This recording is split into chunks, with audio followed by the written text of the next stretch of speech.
Yeah, Prophet Marshall Occurrence back at it, man. So this video is going to be basically about America. Just hang it up, man. Talking about these pedophiles and predators, man. Just hang it up, bro. You know, African Bambaataa died 2-3 days ago, and it's just time. And everybody, and with his death, they talking just as much about the little sexual abuse stuff he had going, just as much as his death. And a matter of fact, it seems like people are talking more about that than anything else. And my thing is this, bro. My thing is this. It comes to a point where people got to act like they live in the real world. It comes to a point where you got to stop acting like America is upholding these standards. Black people upholding these standards. You name them. Whoever else you want to name. It's now time for people to realize nobody lived out these standards in these last days. Let's stop fronting. When you got the top of hip hop, African Bambaataa, whether you knew about it in the beginning or not is irrelevant. The bottom line is he was the top of hip hop, whether y'all knew all along or not. That's irrelevant information. Doesn't change the information. Doesn't change the situation. He was accused of being a grown man. This is what we call a pedophile. A grown man first, not children, sexualizing children. This is a grown man who should know better. You ain't never seen me as a grown man with no children. That's what I'm talking about.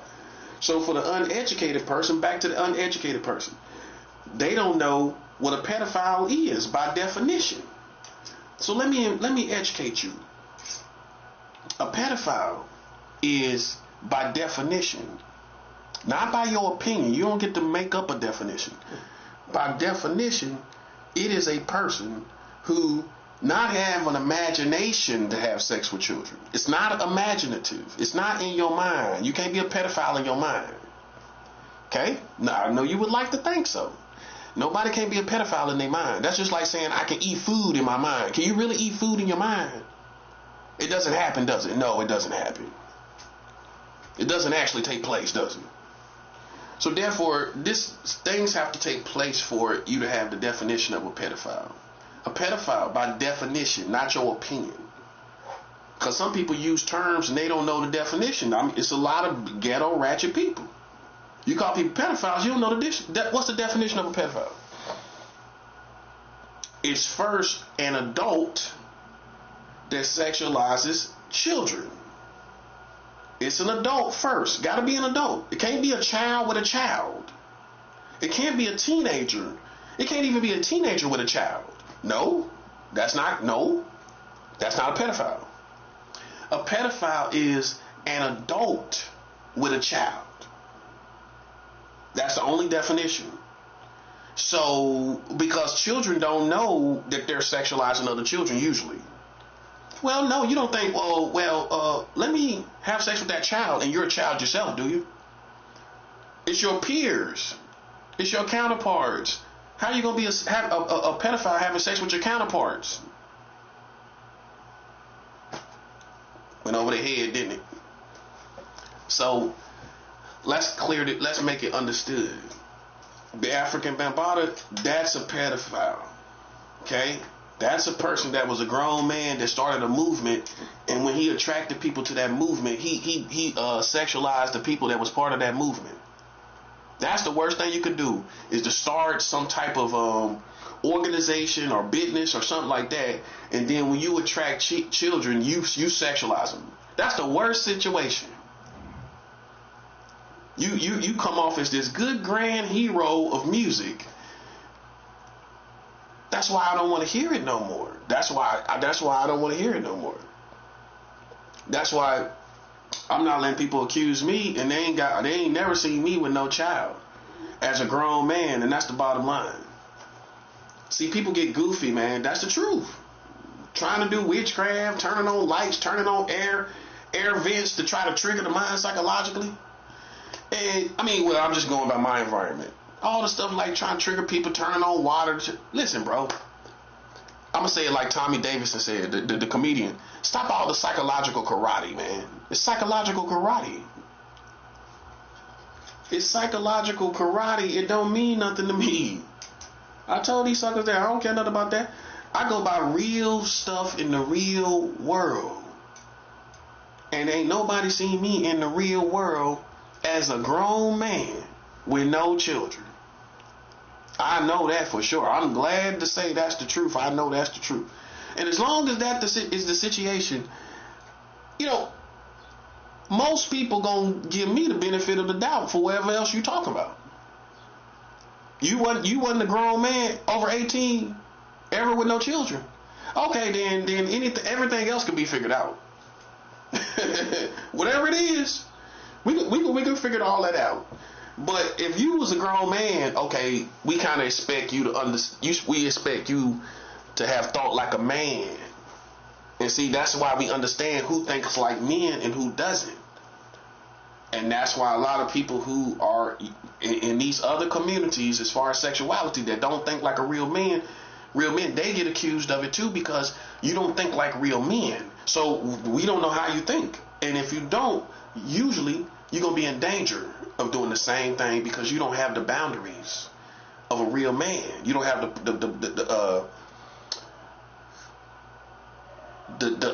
what word I want to use? You don't have the standards. You don't have the standards of a real man, where we're willing to protect children and die for children. That's how I used to be. But now I don't protect anybody's children in America. That doesn't make me a bad person.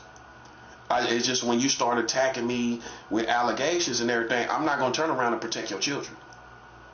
Okay? I'm not going to do that. So, yeah. But I used to be a protector of children. That's what my enemies don't know. But I'm not singing songs about it, and I'm not obsessed with the idea of child protectors or even child predators. I'm not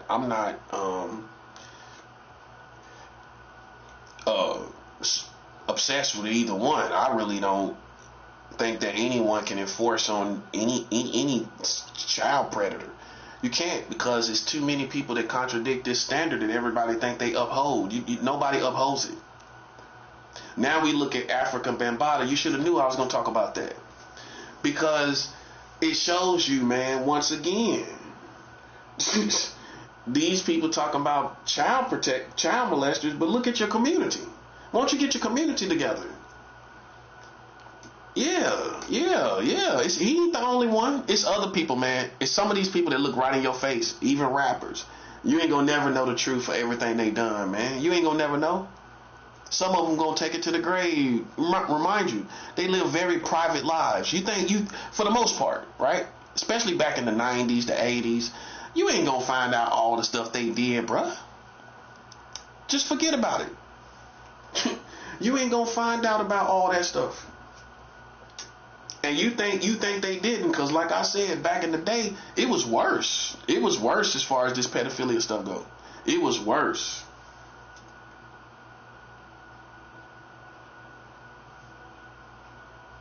Okay? It was worse. Ask your aunties and your grandma. Ask them how it was when these men used to sexualize young girls. It was worse.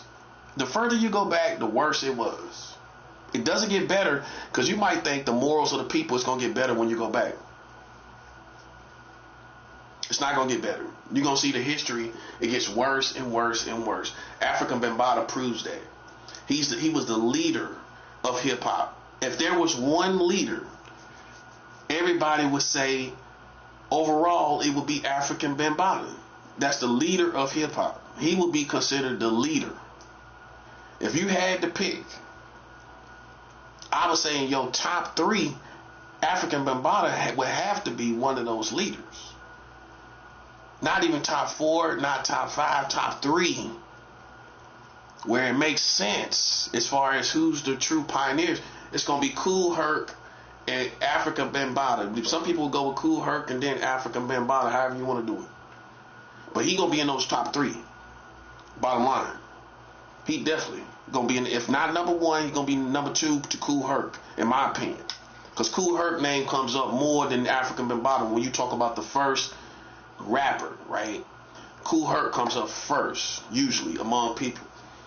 Then African Bambaataa, they show him and the culture he sparked. But when you look at the whole culture, some people gonna say it was African Bambaataa, but technically they're gonna say it's Kool Herc as far as the first rapper. But the bottom line is this, man. This dude is so far up there, he's considered the leader of hip hop. He made up the name hip hop. I just seen in the video, he the one made up the name. So when it comes to that kind of thing,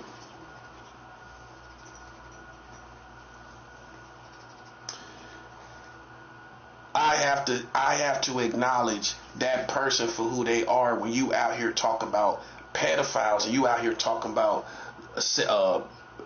sex predators. See, people got goofy along the way. That's all it was. You got real goofy along the way, and you didn't realize that your community is full of pedophiles. Full of. It's more than him. It's more than that than what we see. It's more people that's doing this stuff as grown men and women. Okay? Now, if you're a person that are not cultured, you're not educated, then you'll just go around here talking about pedophile, and you in your own little world. You haven't lived in the real world among us where we know, these people are really doing this stuff. Okay, so we have to acknowledge life in the real world while we trying to judge others. See, you gotta consider all this stuff going on. Ain't nobody got no right to even stand up on nobody. See, I'm so glad I'm leaving New York like this with African Bambaataa that passed away right before I left. It's perfect. Between Brooklyn killing a 7-month-old child, African Bambaataa dying and was a known sex predator, it's perfect to show New York City themselves. It's perfect to show African Americans themselves. Perfect example. There's no disrespect to Willie D. I think he a man that got his head on, screwed on right. I'll say that. But I just want to use him for a quick example of how, even though he felt how he felt about African Bambaataa passing, he had to acknowledge that even it was a pedophile in his own family that sexualized his own daughter, and he went and saw the dude and everything in jail. So even though you out this person, African Bambaataa, you chastise, you put your perspective, you still gotta admit it's so bad that you got pedophiles in your own family. This is how bad it is. It's like you can't almost judge African Bambaataa because you got one in your own family. And that's been my point all along. I've always said this. In most African American trees, family trees, there's pedophiles in each one. In 70% of African American family trees, there's a pedophile in each family tree, 70%. And I'm being generous, but to be safe, I'll say 70%. That's how bad it is. White folks don't know it. Latinos don't really know what we do like that. They don't know these numbers like I do. Listen, how I know for sure is because most women I've dated complain about being molested by somebody in their family. I've dated many black women. All of them, when you settle in with them, all of them got stories. How they had sex with their cousins, how they had sex with somebody in their family. So then what would you conclude? That this is an African American problem. We try to esteem it as a white boy problem, but the truth is, more time goes by, it's an African American problem too. We've been told by culture, oh, that's what white people do. Really? See, the difference is, man, most of us don't come out with it. Like, especially back in the day. It's so much of it back in the day. Our forefathers and ancestors just died and went to their grave with secrets they had that they did. Think about it. Because it was more of a sexist world, too. Which means most women, which was usually sexualized, most women wouldn't even, they had to fight not being just black, but being a woman. How people was going to look at that, you know what I'm saying, and most likely be sexist. Well, they wouldn't really try to hear a woman. Right? So, you got to consider that. You got to consider that. But they most women was just, they was even intimidated to keep silent. So we will never know that all the stuff that's been done. But just listen to your family. Just listen to your family stories. Like my mom, she told me all her sisters sexualized her. She got 3 sisters. All her sisters had sex with her. All 3. I just found this out like less than a year ago. I'm just showing you a real example. She got 4 sisters. It's 4 of them as sisters. She said all 3 of her sisters sexualized her. Every last one of them. All of them. I went through my whole life not even knowing that my mom was sexualized by all her sisters.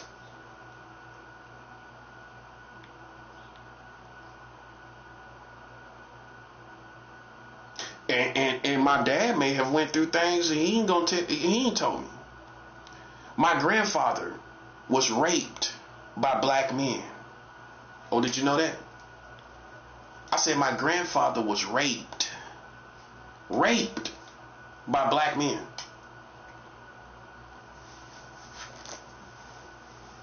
Okay? So that's facts. My grandfather was raped by black men.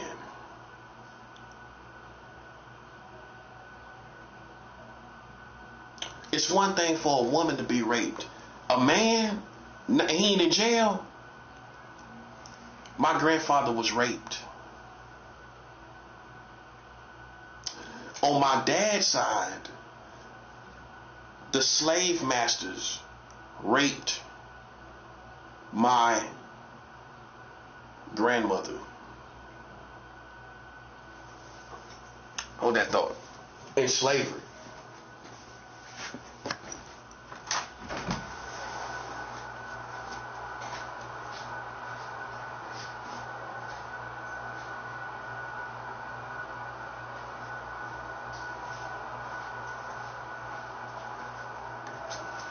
In slavery.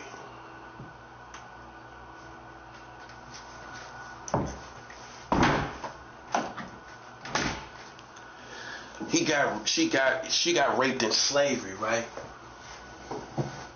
Because my grandmother was born in 1917. Right? So with my grandmother being raped in slavery, and my granddad being raped by black men, and he got to go home to his wife humiliated, just imagine that. Men raped you and you got to go home to your wife. How does that even happen? That's what happened to my family. That's on both sides. You can see things on both sides. And my grandfather was a killer. He killed somebody on my dad's side. So, it's one thing to have killers that you're associated with in in the streets. It's another thing to have real killers right there in your bloodlines, less than 3 generations away from you. Less than 3 generations away from you, you got killers in your family. That's a little different. So my grandfather was a killer. He shot somebody and killed somebody with a gun. You know what I'm saying? And that's part of the history of my family. You know what I'm saying? On my mom's side, I don't think it was really no killers. On my dad's side, my dad was my grandfather was a killer on my dad's side. My mom's side, I don't know if nobody caught no bodies over there, and as far as fathers and mothers and ancestors and forefathers. But I don't know. But I do know about my granddad killing somebody. That happened. But this video basically is gonna be about how I see it with it just ain't no room to be talking about it's getting corny talking about these pedophiles to me, man. It really is, man, because the more time goes by, now we see what's really real. We see this stuff happening for real. So what we look at is, like I said before, these clout chasing people. They gonna be talking about this to the end of the world because they corny people. First, number one, they corny. They're corny. Gotta remember that, because a real dude ain't gonna be sitting up around talking about this over and over and over again. It's a corny type of person that would even do that. Think about it. So they're not cool people like they project themselves to be. I don't know what they are, but they're not cool. They don't appeal, in other words. They're not appealing people. I appeal, even as a Christian. But it's so much of it going on, it's like you can't talk about it no more. You can't talk about it with a straight face like you're shocked at this point, or that you feel that this is something abnormal to our community. When everybody is doing something, you have to place a different judgment on that. Now, if everybody wasn't doing it, then it'd be a different judgment. But if you find out half of these people doing this stuff, even the leader of hip hop molesting children while he was the leader of hip hop, then you have people on the streets in present day Brooklyn killing a 7-month-old child, whether it's directly or indirectly. And you got all these other things that's going on. You got child marriage laws in the country. Your country marrying children. It's time to hang it up, bro. It's time to realize we never lived this standard. We never lived it. Nobody didn't know. I can say, based on this dude being a leader of the culture, it speaks volumes that really nobody, no whole community ever lived this. Let's put it like that. That's 7 out. No whole community where we can go through your community and we don't find no flaws. See, that's what we expect to see. If you gonna stand up as black people, I expect your ducks to be in a row. But see, because you're here in America, you think that's impossible. Well, I don't think you should be standing up, and it's a contradiction. If you got a contradiction, you can't stand up, bro. That's it. That's all, bro. And I'm not your plaything. Listen, I keep weapons. I'm not your plaything. The more I see people contradict themselves, listen, bro, I'm not your plaything. I'm not your plaything. You contradict yourself too much, and then we don't hear nobody say nothing about it. So then what you gonna do? You gonna have an attitude when you snap and you say, I ain't playing no games. That's real. If you ain't paying attention to that stuff, but then you want to pay attention to me, listen, I ain't playing no games, bro. That's my response to you ignoring these people out here, African Bambadas, the African. See, people ain't gonna acknowledge it. They gonna still, in my opinion, they still ain't gonna give it the same energy they would give me and you. Nope. Not as a collective community. Some people just gonna say they don't care. But the reason why most people don't care is because it's too many people doing it. It's like, if I pick this one random person out, what difference is that going to make? I'm just being real. You can look at things on an individual basis where that would help one less person will be sexualized, something like that, right? And you look at things in terms of that. But if you look at it like all these people doing it, you're in a fallen world. It's like, let's look at it like this. It's like a Christian coming out and trying to get everybody to stop sinning. Okay. See the problem? See how that looks? Imagine a Christian realizes everybody's sinning, right, in America. Now, imagine if that Christian thinks he or she needs to come out and try to stop everybody from sinning. Any sin, right? How far you think you're going to get with that in a fallen world where you pointing out this one guy's sin, but then all these other people sinning too? You can't. What can you do? In a sinful world, what can you do? You see what I'm saying? I'm going to tell you what you do. You have to, you can only defend things done to you. Other than that, you got to mind your own. You got to learn to mind your own business. You got to learn to, if you come out here collectively and you don't know what you're doing, listen, man, you're going to get your card pulled. I'm gonna pull your card. I'm gonna show you all these people doing it, which means to me it's normal. Let's spell it out to the slow crowd. This is normal to your community. Okay? It's no mystery. It's no, well, I don't know. They're doing it. They're marrying children. They're doing it. I done went past Africa Bambaataa. I done went to you marrying children. So any little weak accusations you have on me, I'm one of the first of my kind that, hey, I beat all the stuff they was talking about me. Because I'm going to show you your country marrying children. I'm going to show you your country marrying children and having sex with girls as young as 7 years old. So that covers it all. That's the first bracket of age. 7 years old. That's all I need to show you that your country has sexualized every age of human being. Every age, man. Every age bracket, safe to say. Every age bracket has been sexualized in America. Even down to 7 years old. It was laws for 7-year-old girls. So then what I look like just singling out Africa Bambaataa when your country marrying children? He probably died not even knowing that. That man probably died not even knowing his country marries children.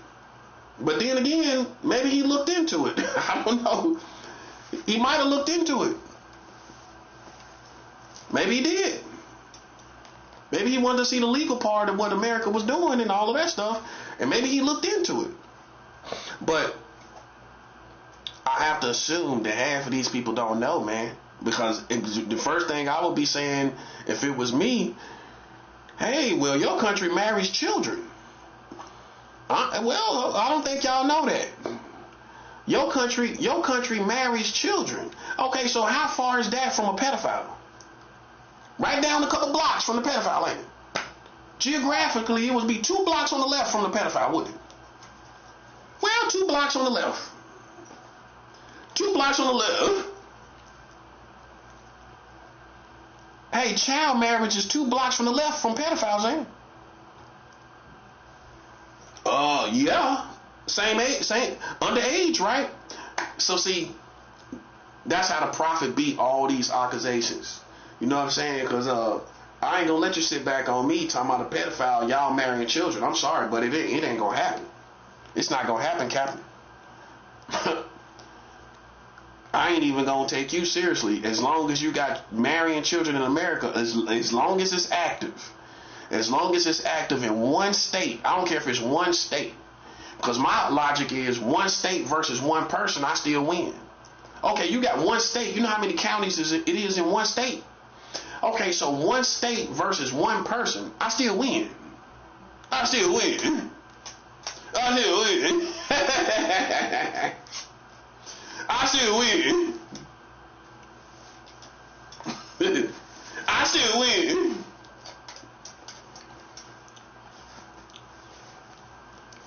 One state, one person. What's worse? One state marrying children or one person?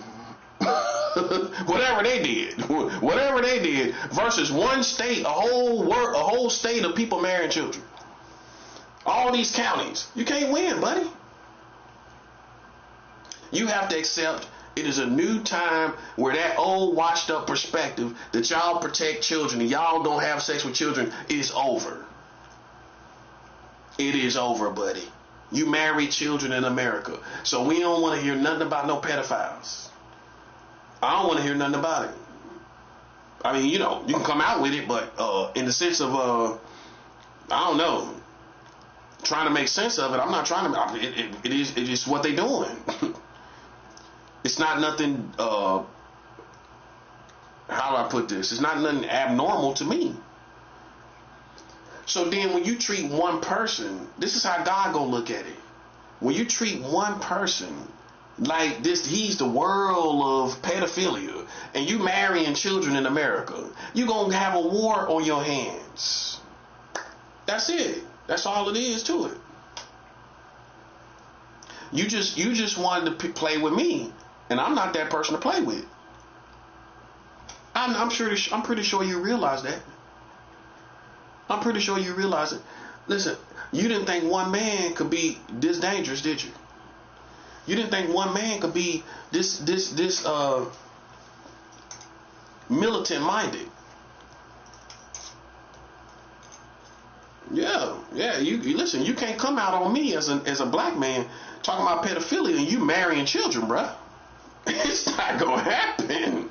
That's not gonna happen, buddy. That's not gonna happen here. As long as you marrying children, bro, I'm gonna sit you right back down. I'm gonna sit you down, buddy. I'm gonna make you have several seats. You know what several is? More than two. Two is a couple seats. You're gonna have several seats, which is three or better. You're gonna have three or better seats. You're gonna have 3 seats. Okay? I'm gonna get you 3 seats and line up your booty on 3 seats. Flop down on 3 seats, buddy. Listen, a couple seats is 2, right? That's where the word couple comes from. As in 2, a couple. A couple of seats is 2. Several is 3 and better.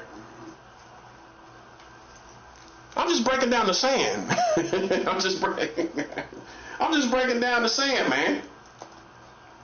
2 is a couple. 3 is several. Have several seats. Have 3 seats, buddy. Because as long as you got people still coming out, Bill Cosby just paid off somebody. The father of the black house dad, number one dad on black dad on TV. If I had to pick one person, who would be number 1 black dad on TV of all time? Bill Cosby. Yeah, Bill Cosby was number 1 dad, wasn't he? Through the Cosby Show, he was number 1 dad, buddy. We all watched the Bill Cosby Show. I mean, how I look at it is this, man. This is how I look at it. Sex is this is where it gets tricky. This is for the lanes right here. Sex is an issue that you'll wind up contradicting yourself if you keep talking. We'll wind up finding something you did that you ain't admit. Because everybody got to have sex. So my point is, everybody has sex. Christians have sex. We all have. Muslims have sex. Everybody has sex. So it's not like a vice of drugs and alcohol and things like that. Everybody has sex. So you don't think nothing gonna come up funny? And everybody has sex. Everybody got the urge to have sex, obviously. Our community consists of creating human beings by having sex, and you don't think we gonna come up sketchy as a community? See, you wind up playing yourself. That's what I'm trying to show you. See, I didn't come out like this just in case you think I'm one of them people. Nah, I'm showing you yourself while you trying to play with me. That's the context of my situation. I'm just showing you yourself. I'm not coming out accusing people of having sex with children. See, you wouldn't know the difference if you ain't paying attention. I'm not coming out accusing people of being pedophiles. I don't care. But I'm not going to let you, what I'm doing is, I'm not going to let you stand up if that's what you're doing. No, that's what Jesus would do. He would show you the hypocrites. The hypocrite ain't me. I'm not the one coming out. The hypocrite is you as a community when you come out here talking about pedophiles, but African Bambaataa was sexualizing children the whole time. That's hypocrites. Okay? You like back to what I said. Bottom line is you ain't never seen me as a grown man with no children. Nope. Ain't no such records. I know that for sure. I know that for sure, buddy. That's why it's death and hell to suffer for these people. Because listen, man, I know for sure that I ain't never had sex with no child, buddy. I know that for sure. I know that for sure. I know that for sure. That's facts. And see, it's funny to me when you got people out there that really do this stuff, bro. That's what I'm tripping off of, man. You really got people out there that really, as a grown man, out here having sex with these children, bro. Like, see, I come from a different generation where, man, that stuff just wasn't allowed. By the time it came to my generation, people was starting to kill for that kind of stuff. See, back in the day, the truth is, man, half of these old dudes was having sex with these underage girls. But by the time my generation came along, as a grown man, you can't be out here. Our culture changed to where you can't be out here having sex with no children. You know what I'm saying? Not as no grown man. Now, if you was a child yourself, you had sex with girls in school, didn't you? You had sex with girls in high school, right? Right. Okay, so obviously you had sex as a child with other girls in high school, middle school, whatever. Everybody had sex with girls in school, right? Okay, but that's you as a child yourself. That's your sex history as a young boy yourself. You was a boy too, wasn't you? Yes. You see what I'm talking about? That's the difference. Now, were you a pedophile for having sex with girls in school? You was a child yourself. How was you a pedophile? So you wasn't. No, you wasn't. That's why I try to tell you. People that don't know what they doing, these ignorant people out here that don't know what they talking about, you got to have a seat, little buddy. Because you probably didn't even get your GED. You probably ain't even got a high school diploma. So then, you when it comes to education on these subjects, and it's not just intuition. When it comes to education, you lose because y'all marrying children. So I don't need intuition because education is gonna win. You can have all the intuition about me that you want, and guess what? You could be right. But if you're marrying children, how far is that gonna get you? If I reveal that even though you may have a hunch that's right, that you feel I think about children, in my mind, right? Only in my mind. Even if that was right, how you gonna beat education? How you gonna beat that? The fact that you're marrying children. You can't beat the education, buddy. See, this proves once again that the education separates the have from the have-nots. Now you have not respect. Now you have not reputation. Because you should have been educated. I got education. Now I'm the have. You the have-nots. Oh yeah. As far as reputation. You the have-nots as far as reputation.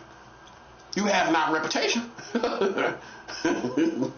You have not reputation. So we don't care about the triggers. We don't care about psychological games, man. Because how we look at it, man, look. You lost yesterday. You lost last year when I started talking about child marriage last year.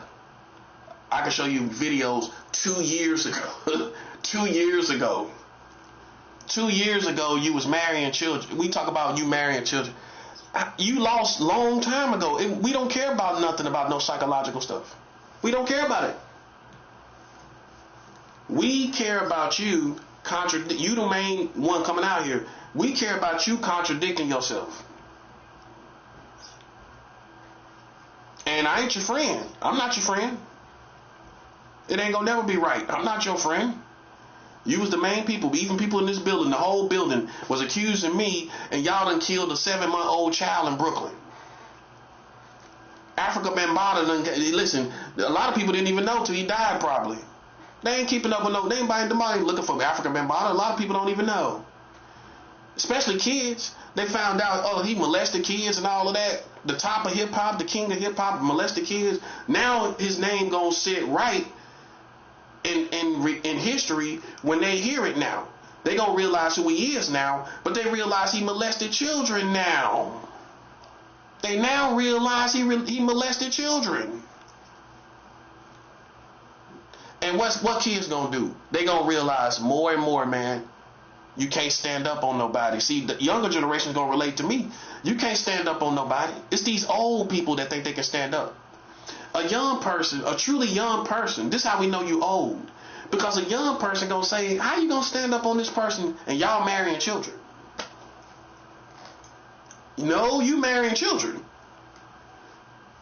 It ain't nothing but these old people. If you 30 or better, and you sitting up thinking you gonna play with me psychologically, you come from the 80s generation, where you come from the MacGyver's generation, where you think you're gonna win this war in this little witty little 18 game, you an old washed up person. I guarantee you over 30, you're over 30. Hey, all these gang stalkers trying to look like they in their 20s, they over 30, ain't they? I guarantee you every single last one of them over 30. That's a 7 out. Every last one of them over 30. You know how I know?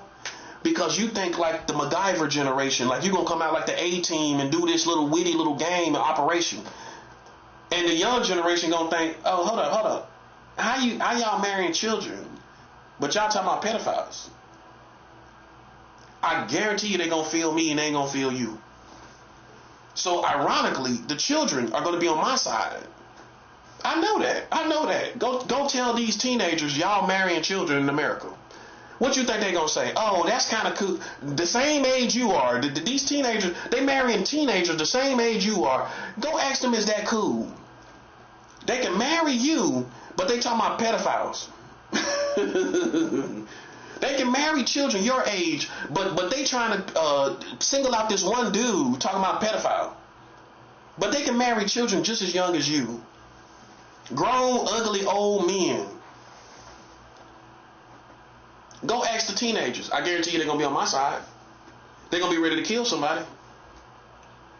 You know how teenagers are, when they're ready to kill somebody. Man, what's going on? Man, what they talking about, man? Teenager ready to kill somebody. Man, this messed up, man. Man, this messed up. He ready to kill somebody. He ready to kill somebody. You know he ready to kill the people that's playing games. You out here playing with the whole community, talking about pedophiles, and you know darn well you old farts know darn well your country marrying children. Won't you tell your children the truth? Won't you tell your children? Yeah, tell your children you marrying children. You can't get past that, buddy. We don't care nothing about. See, this how we win. We have no competitors. You can't be serious, buddy. You can't be serious. You cannot marry children talking about some pedophiles. Go ask children and see what they say. Go ask the children. The children gonna say, nah, hold up. No, you can't contradict yourself. You can't be out here talking about pedophiles, but you ain't got the same energy that you got with this dude with the child marriage laws. You ain't got the same energy with that. No, you don't. No, you don't. You ain't got the same energy. You just want to pick on this person. You just want to single this person out because you mad because you played a game, right? But the truth is you're doing the same thing. That's teenagers' logic. Is you doing the same thing? How you gonna come out here on somebody else? And that's that. That's why we know it's old people. It ain't number old people from a different generation that has not come to terms with the fact that your country is marrying children. Young generations, they used to the internet, so they used to being updated with new information all the time. So it's nothing for them to just like say, oh, that happened. Oh, this happened. Because that's what they used to. They get on their phone, they find out new stuff all the time. They find out new information. So if I tell children, y'all marrying children, they gonna update themselves instantly. Oh wow, I didn't know that. They're an internet generation. They go on the internet and find out stuff they ain't know all the time. So they gonna adjust to it quickly. An old person is stuck on the old America that never existed, where you thought y'all wasn't marrying children. You going along with the old America. You going along with the America from the 80s that you thought we all protected children and there ain't no child marriage in America. That's the fake America. The real America, you realize that y'all was marrying children the whole time. You was marrying children the whole time. The whole time. So that's through the 1960s, the 1970s, the 1980s, and the 1990s. So imagine someone that's educated like me. You telling me about pedophiles when I know about your country marrying children.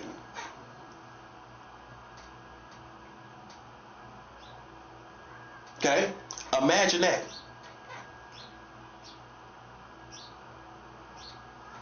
Okay? So then we don't care about this little game you got set up. That's why I'm leaving tomorrow.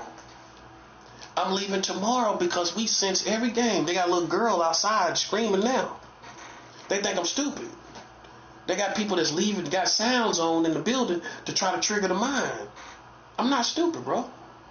We don't care. That's why we leaving. That's why I'm leaving. Because I'd rather be on the streets than around a society like yours. I promise you I'd rather be on the streets. Especially a man my age. I'll give up everything. Rather than to be subject to fools who do not acknowledge that they marrying children. They not acknowledging it. So then they not really concerned about it. So imagine me sitting around talking about them marrying children this whole time, but they're not acknowledging that in itself. They're not acknowledging that as pedophilia. That's what we talking about, buddy. That's what we talking about. Nah, it ain't no way around that, buddy. The reason why it ain't no way around it is because it's the same details of what you talking about, sucker. It's the same details. It's nothing different. It's a man or a woman having sex with a child. That's it. And I showed you the children was as young as 7 years old in your country. So that covers all brackets of age.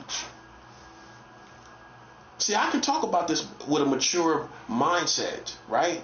When half of these men cannot. That's why we at where we at. I'm one of the most mature men in your country that I can address what's really going on in its full entirety and keep a straight face without acting like I can't talk about this sex that they doing with these kids and I can't talk about sexuality. Some people are elementary when it comes to the subject. That's why I got to this point where we don't even see child marriage laws being passed in the country. Well, explain how come America didn't say nothing about it. Donald Trump was the president when y'all passed new child marriage laws, right? Trump was the president, right? Okay, why y'all didn't say nothing about those new child marriage laws while Trump was the president? The first term. Now, black people didn't say nothing.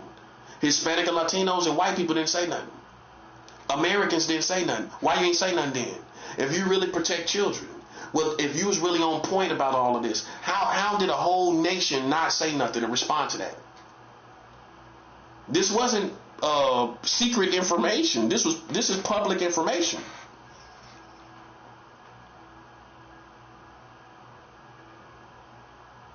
This was public information. Explain how nobody said nothing. But see how you ain't saying nothing. So we don't take you seriously, bro. And I broke it down for me. I don't take nobody seriously that don't make your voice heard and don't go out there and protest about no child marriage when you should have, right? And then when it's brought up to you, you still act like you got a problem. When you realize your country is marrying children, you act like I'm subject to your opinion. I don't care about your opinion. You marrying children. I don't care about your opinion, sucker.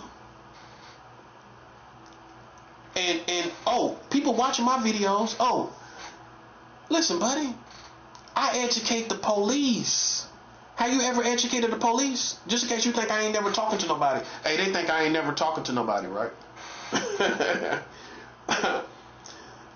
Because I ain't talking to ignorant people around you. That's why. They don't matter. You know who matters? These police in this situation. Yeah, coming out, being used to come out here and play around me. I'm going to talk to them. I'm going to talk to the governors, the mayors in your country, the superintendent of the school systems. I'm going to talk to them. Oh, I already did. And guess what? I got money for this information. I got money for this information. Okay?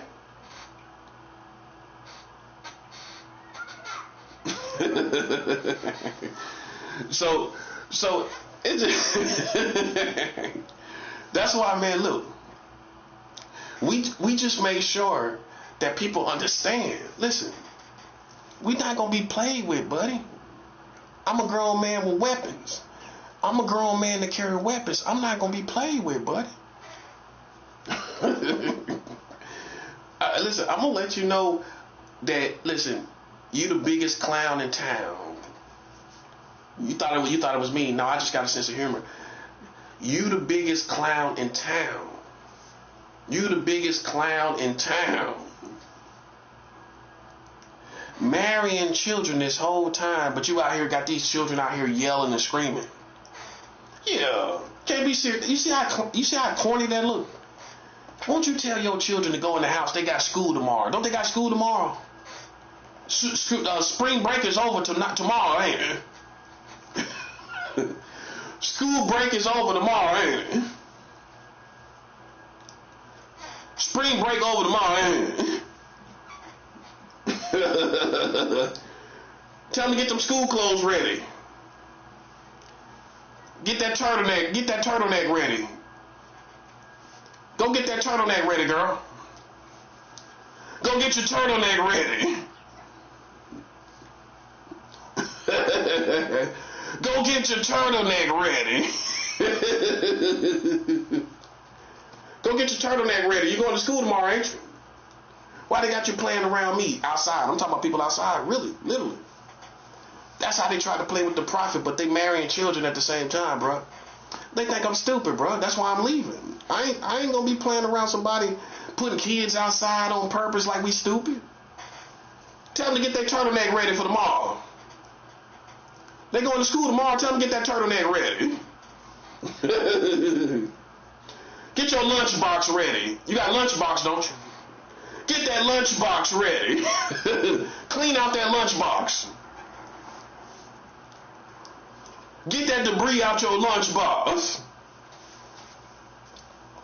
Go clean out that debris out your lunchbox and get that turtleneck ready. I'm talking to you like a mama, buddy. I'm talking to you like a daddy. Go get that turtleneck ready and get that lunchbox. Get that debris out your lunchbox. Get that banana peel out your lunchbox. Get them orange peels and banana peels and that sandwich out your lunchbox. Yeah, you can't see me, sucker. Listen, if your children step up to the plate, I'm gonna be like the prophet Elijah. I'm gonna give them what they want. I'm gonna humiliate them. You shouldn't have brought them over here. Go get your turtleneck ready, girl. Don't you got school tomorrow? You in school, ain't you? Got school. Spring break over tomorrow. School break over tomorrow. Yeah, you keep a child in a child's place. They out here gang stalking using children. I come from the South where they say, keep a child in the child's place. You and your stinking children, like somebody wants your stinking children. Nobody wants your stinking children. Yeah, I'm a real man. I'm a real man. I tell you and your children to your face. Don't think I won't. I just listen, man. Listen, if you push me, I check you and your children. I check you in front of your children. Oh yeah, oh yeah, oh yeah, buddy. Oh yeah. And if you ain't willing to kill for it, and we know you a coward, you probably ain't. You probably ain't gonna be willing to kill for it. Then you gonna just get checked and be standing there checked in front of your children. That's all that's gonna happen.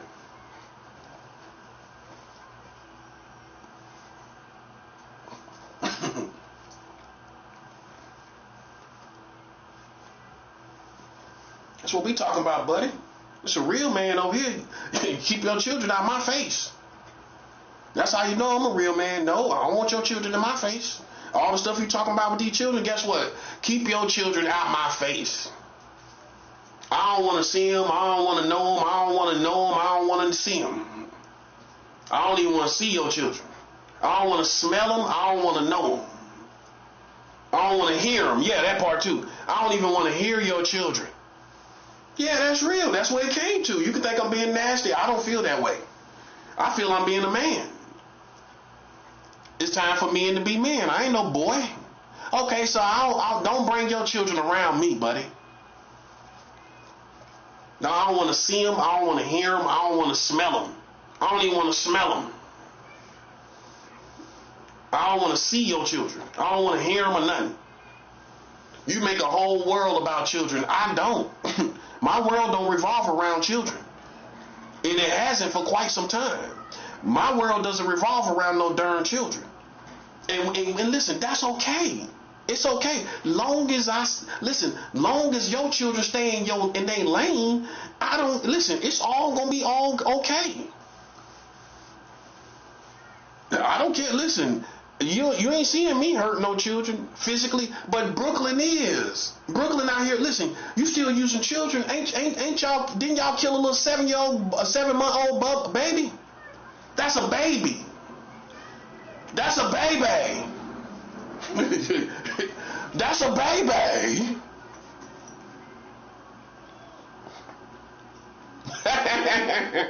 You killed a 7-month-old baby.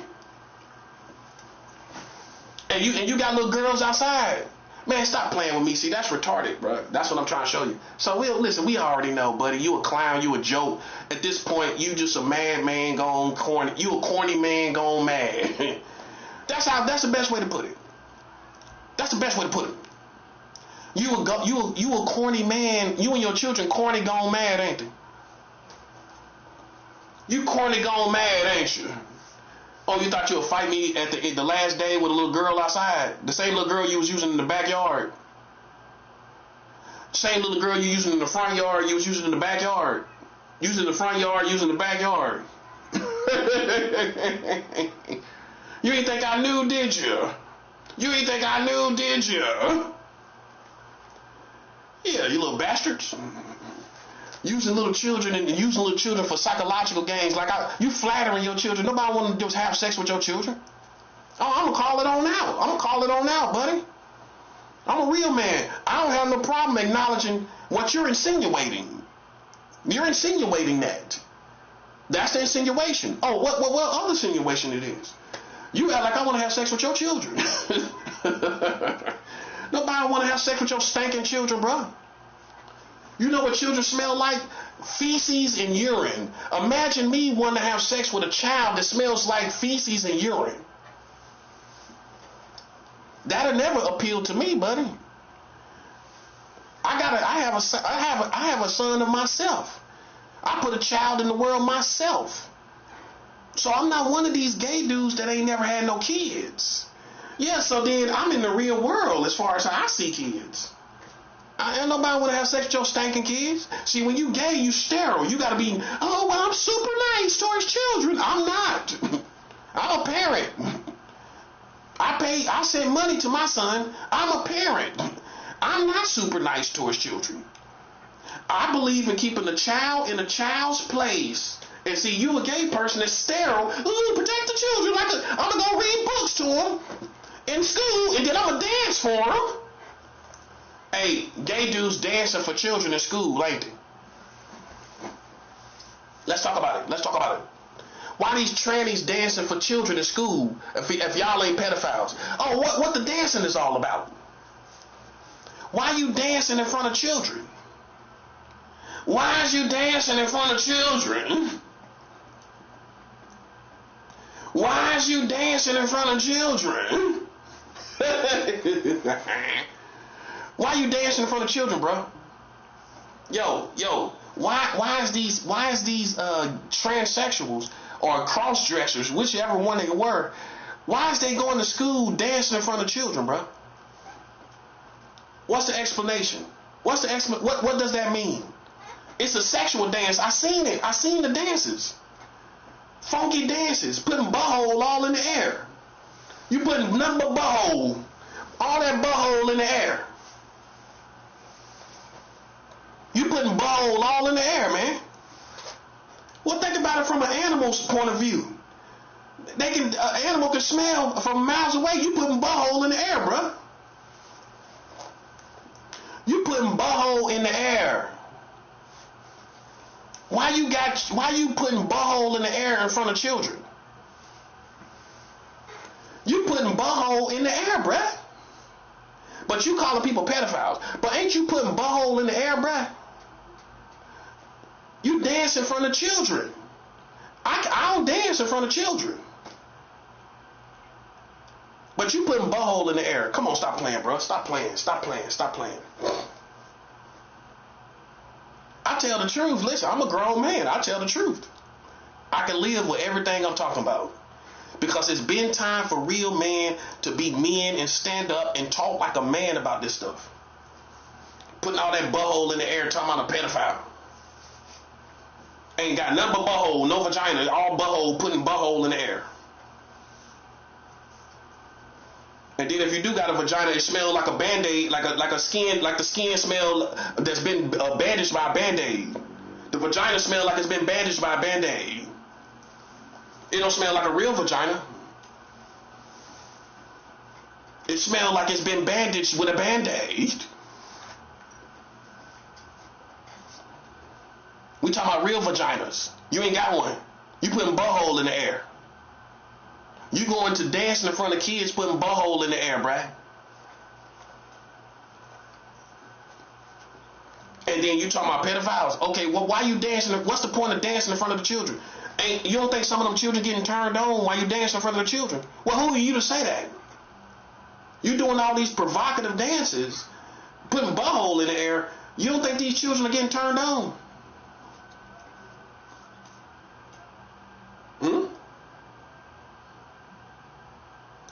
You can't promise that all them children you dancing in front of ain't none of them sexually aroused from your dancing.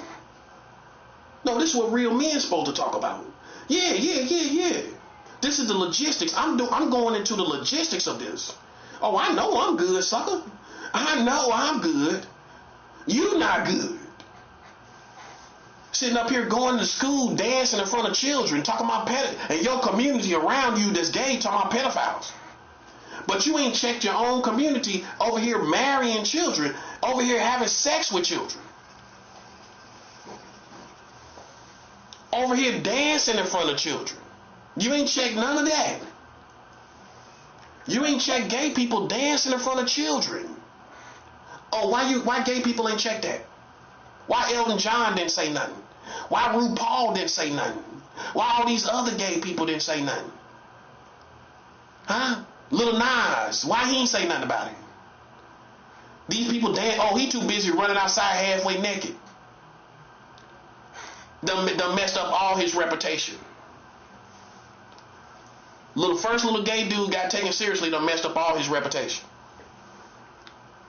It's a million gay dudes just like him trying to get on. He done messed up all his reputation, ain't he?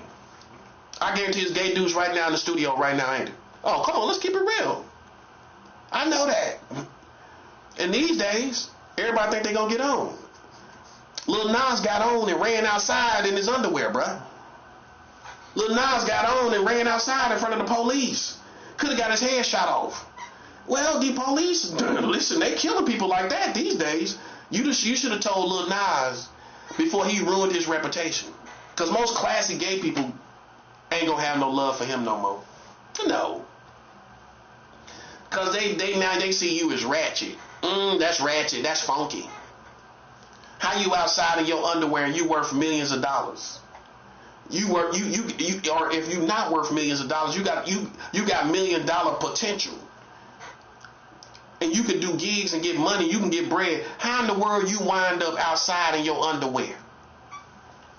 That's my question to Lil Nas. How you wind up outside in your underwear, bro? That's what I'm talking about, man.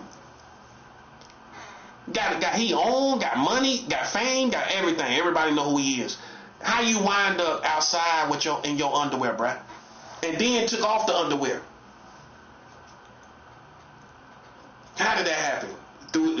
Messed up his whole reputation. His reputation gonna always be tarnished from that, man. And some people ain't gonna never say you got the same level of class that they once gave you. You can't recover from stuff. Not totally. Not in the mind of everybody. It's just too ratchet. It's too many people that's desperate out here. That's trying to get on. That's that want to just live a quiet life in a house. And you got that, and here you are outside like a bum. In your underwear like a bum. That's all I'm saying. All I'm trying to show you is the real world you live in. I know where my head is at. I'm showing you where your head is at. When you got gay dudes running outside butt naked. And then you got other gay dudes going to the schools and dancing in front of the children. That's facts. Dancing in front of you telling me none of them children was turned on. So you actually listen, I believe that some of them children was turned on. You was dancing in front of the children. That's gonna be like their first visuals. Remind you, their parents probably don't let them see nothing sexual in nature. Think about it. That's real. You are the first visual of sexuality. They ain't gonna never forget that. They not. Think about the first thing you seen sexually. Did you forget it? Not really, did you? They ain't gonna never forget that. That's one of those things. They ain't gonna never forget it. Listen, let me tell you something, man. Let me tell you something. Check yourself before you wreck yourself. Like they used to say. Check yourself before you wreck yourself, bro. Okay? Check yourself, bro. You can't check me, check yourself. Because as soon as you play with me, I'm going to give you more of what I've been giving you. You already know what I'm capable of, buddy. Listen, you know what. Listen, you playing yourself like I'm somebody to play with, man. I'm back and forth. I'm back and forth everywhere. I leave. I do what I do. Listen, buddy. I come out with no scars. I come out with no tarnished reputation. You could think whatever you want, but I'm on top, buddy. I'm on top. When you done killed a 7-month-old child. Yeah, that puts me on top as far as me and you comparing reputations. As far as me and you and your community comparing reputations. You've been out here killing, whether it was directly or indirectly. Somebody in Brooklyn killed a 7-month-old child. So that means for the smart people, we all sit down. You can't stand, ain't nobody standing up right now. Only these lames are still putting their children out there and trying to trigger out here. Only these lames is doing that. The real ones is really already realized how I'm gonna come out here and play with somebody and we just killed a 7-month-old child in this community that we live in. Only a sucker gonna do that. That's what I'm trying to show you. So I don't have no problems today, buddy. I'm doing real good. I just wanted you to be. I wanted to remind you. I wanted to remind you of your current status. Your current status of not being of lacking credibility on these children, dancing in front of the children, gay people. Yeah, that's where you lack credibility. Well, why you ain't protest? You protest about everything else. Why you ain't protest about it? Huh? I ain't hear Elton John say nothing about it. Elton John should have said something about that. That's serious. RuPaul didn't say nothing about it. You name any Lady Gaga and all these other people. They ain't say nothing about it. And why America didn't say nothing about it? You know why? Because gay people can about do anything they want to do. That's why as soon as I know I'm surrounded with them, I gotta go. Because you know why? Listen, the police gonna let you do what you want to do. This America gonna let you. Even black people, even street people gonna let you do what you want to do. We proved, y'all proved that gay people can do anything, even in the streets. Not with me, buddy. I'm moving on. I ain't gonna let gay people play with me, little buddy. You out your mind. Oh, you already did, but listen, you already lost for it too. You already lost for it too. You lost for it too, buddy. Every time you play with me, you lost. I ain't gonna sit here and let gay people play with me, buddy. I'd rather be a bum on the streets than live among gay people that's playing with me. I'd rather be a bum. I'll go right to the streets. Not because I got nothing to hide, because I choose not to coexist with people that's playing in my face and they ain't got no credibility. Sitting out here dancing in front of the children. You know what I'm saying? Nah. Your community didn't even properly chastise that from the gay community. No, they didn't. No, they didn't. All the same, the usual suspects, homophobic people, they the only ones saying something about it. These gay people ain't saying nothing about that. The usual suspects, which is the homophobic people, they the only ones saying something about it. See, this is why we can't coexist. Because, see, you don't know the rules of life. You don't know the rules and regulations. That's what it is. It ain't your sexuality. It's you not understanding rules and regulations have for you. And these famous gay people cannot speak for this stuff that's going on ground level. They can't speak for these people out here. You an individual. You can't speak for cool gay people or who people consider cool and know how to coexist and know how to move. You can't speak for all these lames out here that don't know how to move. Just like black people, you can't speak for these lames that's out here playing in the field, playing with me. Black people can't do nothing for them. They making you look bad. They playing with the community. They bringing liabilities back to you. They can't. You can't vouch for them. You can't vouch for suckers. You can try, but it ain't gonna work. You can vouch. Listen, you ain't gotta vouch for me. I'm a voucher for myself. I'm going to speak for myself. But a lame, listen, you going to try, but it ain't going to work. You going to try to vouch for them and it ain't even going to work. I'm definitely am not subject to your opinion today. April 12th, 2026, I'm not subject to your opinion, buddy. Whether it be Americans, black people, white people, Hispanic or Latinos, head honchos in America, I'm not subject to nobody. That's what I'm saying. I'm 100. I'm not subject to no man. I don't got nothing to hide, and I'm not gonna play no cartoon Bugs Bunny games. Ain't no Bugs Bunny games going on over here. You gotta say that because people kind of corny, man. Sitting around watching cartoons, halfway thinking they can play with people, halfway got pedophile thoughts on their own brain, but trying to play with you. Brain is boo boo. Brain is boo boo, bro. That's what I'm saying. It was never a fair fight between me and you because I don't deserve to be compared to you. I want to see what they done. I want to see some numbers. I want to see something that you done on my level. And if you haven't, I gotta move on. I'm sorry, nah. You can't beat me with spirituality. You got to beat me with numbers. You got to beat me with information. You got to have more going on than some little spirituality stuff. If that's all you got going, you can't beat me, buddy. Because I'm going to beat you with education. I'm going to beat you with the fact that your country is marrying children, and I don't care what you talk about. As soon as people hear that from me, and like I'm saying it like this, who going to challenge that after that? You can't challenge it. You can't. That's what make people world champions. I know you ain't used to a world champion in this aspect, are you? I'm a world champion. Ain't what the rest of the world gonna say? That part. What the rest of the world gonna say? These people playing with me and they marrying children. I win. Ain't nothing you can do about it. Ain't nothing you can do. Once again, back to vouchering. You can't vouch for America. They shouldn't have came out here playing with a prophet. Ain't nothing you can do. I don't care what country you're from.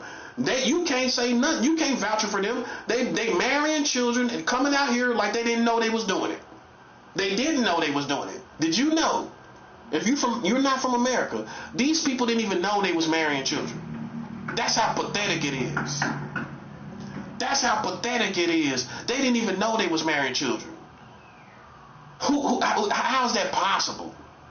when they talking like they talking. That's retarded, bruh. That's pathetic. Now you see why I don't compare myself to them. Imagine a community that don't even know they marrying children.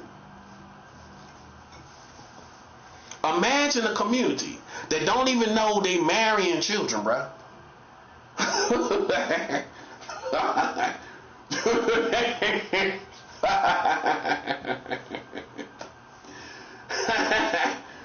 Hey man, I'm a real man, buddy. You marrying children. How in the world you don't know that? How you don't know that, bro? How you don't know you married? Bro, that's pathetic. That's called pathetic where I come from. That's pathetic. You can't come out here talking about children, but you marrying children. It's not gonna work. It's not gonna work, bro. It's not gonna work. It's not gonna work. Of course I won. You thought I was a sucker. That's the only reason you're here, and I'm not. I proved I'm not. I proved you are. Well, you got suckered. You got suckered because you put yourself in a situation talking about children, but then you're marrying children. You got suckered that way. You got suckered that way. You got suckered that way. Listen, buddy. Listen, you about to be burned away, buddy. You about to be burned away. Don't you see it? Listen, it's all over, buddy. Listen, I was never gonna die. That's another thing I want to tell you little lame niggas. Listen, I never was gonna die. Me die, it wasn't gonna ever happen. That's why I went everywhere I went. I went to New York. I went everywhere. You know why? Because I was never gonna die. And you, out here playing in my face. Listen, you was set up from the very beginning. You was already on your way to hell, buddy. You was already on your way to hell from the very beginning. From day one, buddy. When you start playing with me, you was on your way to hell. Because God knows everything. You can't come out here talking about no pedophile and you marrying children, bruh. Marrying children. Let me tell you something about me. I have never thought about marrying a child. Who thinks about that? Who thinks about marrying a child, bro? Married now. You and that child. You and that child's married. What kind of person is that, bro? What kind of person marries a child, man? Think about that. Somebody that's underage. Oh, the youngest child was 10 years old in your country that got married. Who marries a 10-year-old child, bro? Who? We talking about real life, sucker. Now you ready for real. You ready for real life issues, ain't you? You ready for real life issues, ain't you? You ready for real life issues, ain't y'all? Ain't y'all? Ain't you are? You ready for real life issues, ain't you? Now you can understand what I'm saying. You ready for real life issues, ain't you? Hey, you look like you're ready for real life issues now. Well, you're marrying children. I hate to shut it down. You know, you didn't get no chance to really move around. With real life issues, you just got shut right back down. But it is what it is. You got shut right back down, didn't you? Well, you got ready for real life issues, but got shut right back down. As soon as you got started, as soon as you got opened up to the thought of it, you got shut back down. You're marrying children. Okay? You're shut back down, buddy. And to see how it's done. Now you're back in my world once again. See how easy it is. See how easy it is. You see how easy it is.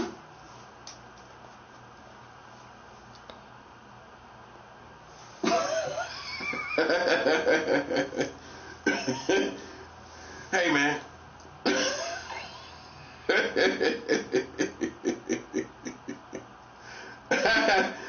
Hey, man, listen.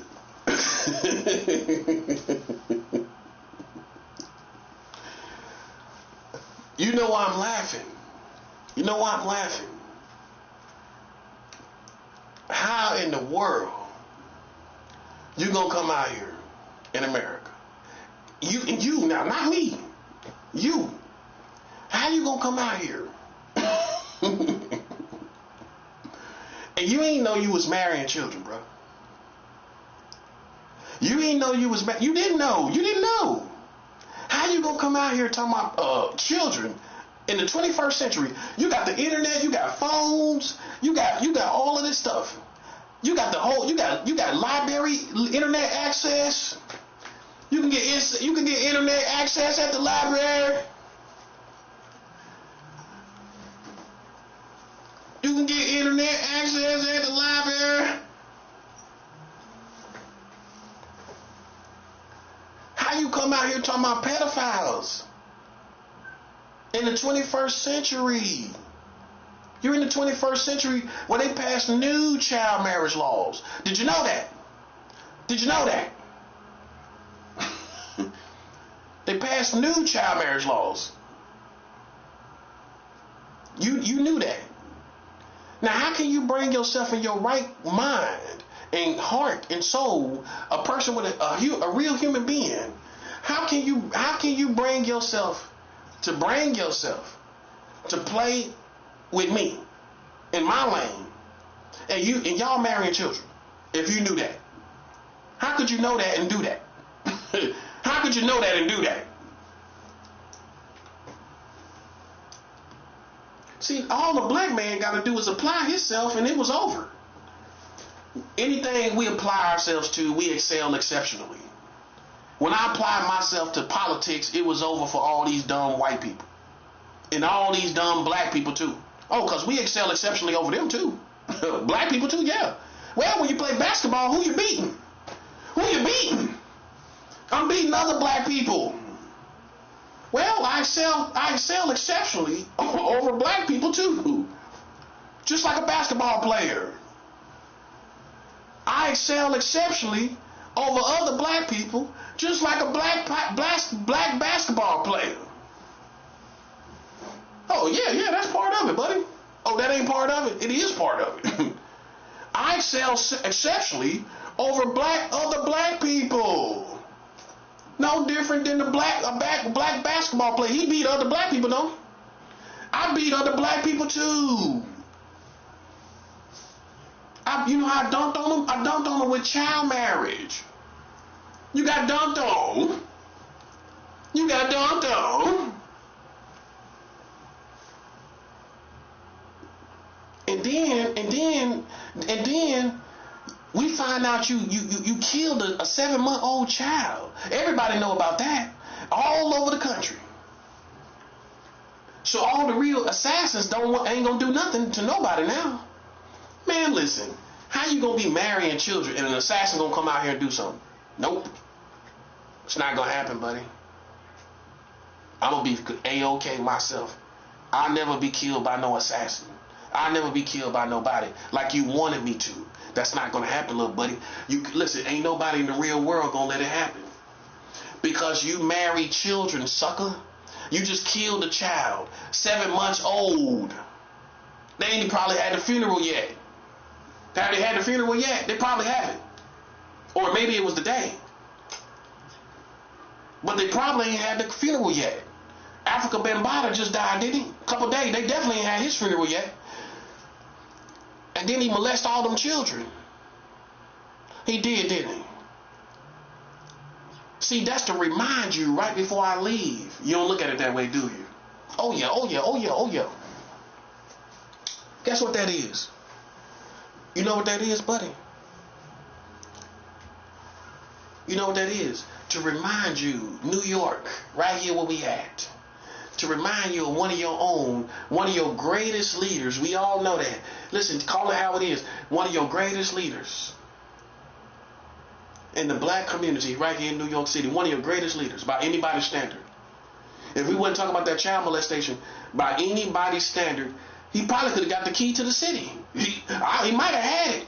We might have to go check and see if he got the key of the city one year. He probably did. Africa Bambaataa, he probably got the key to the city one year. He got the key to the Bronx, didn't he?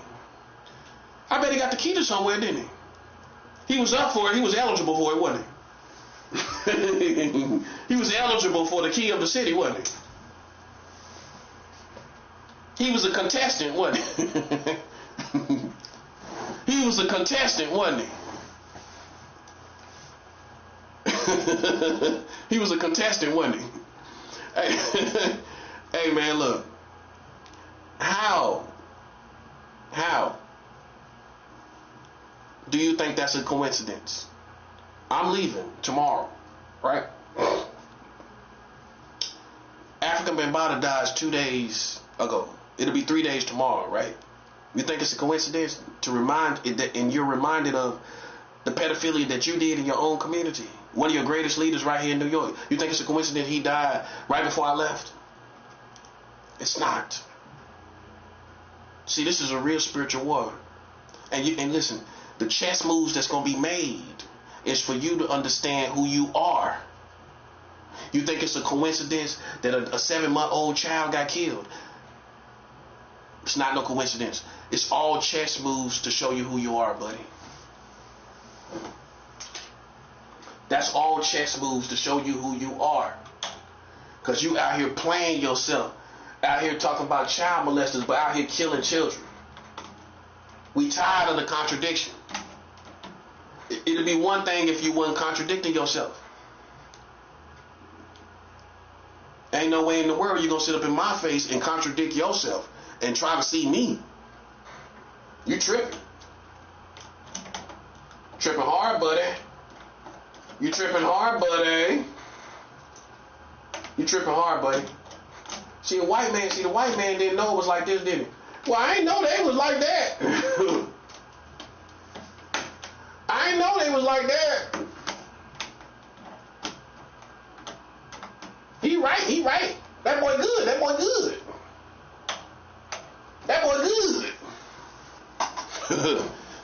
On Coming to America, that boy, Sexy Chocolate. That boy good. That boy good.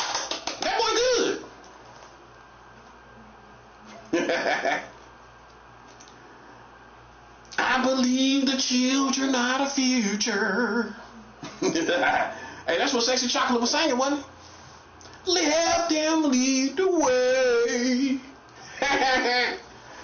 Help them lead the way. Help them lead the way.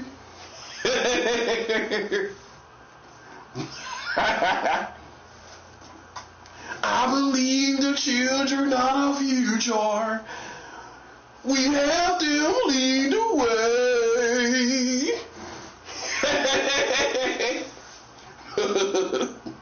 You helping them lead the way, ain't you? Just like Africa Bambaataa. You was helping them lead the way. You helping them lead the way, ain't you? Help them lead the way.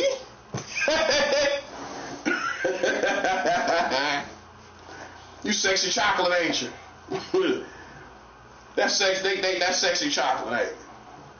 Help them lead the way. Hey man, look man. Listen man. Hey man, look. Let me tell y'all something, man. Stop trying to be Sexy Chocolate, man. You Sexy Chocolate, ain't you? You Sexy Chocolate for kids, ain't you? You out here like a vigilante. I'm saying it like a vigilante. You Batman for children, ain't you? You Batman for children. You Spider-Man for children, ain't you? You Sexy Chocolate for children, ain't you? Hey, you John Candy for children, ain't you? You remember John Candy? You Uncle Buck for children, ain't you? You Uncle Buck for children, ain't you? You Rodney Dangerfield for children, ain't you? You Rodney Dangerfield for children. Remember Rodney Dangerfield with the big eyes? You Rodney Dangerfield for children, ain't you?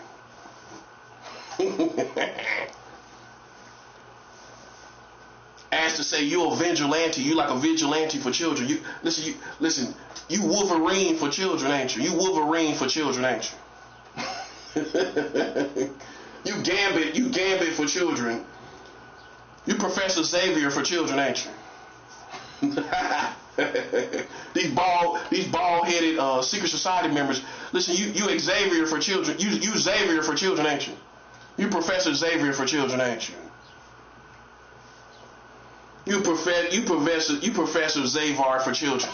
You Professor Xavier for children, ain't you? Xavier. You Professor Xavier for children, ain't you? Oh man, you Cyclops for children, ain't you? You Cyclops for children. Hey, you Cyclops for children, ain't you, man? These women, hey, these stud women, you Cyclops for children, ain't you? Hey, these studs, you Cyclops for children, ain't you?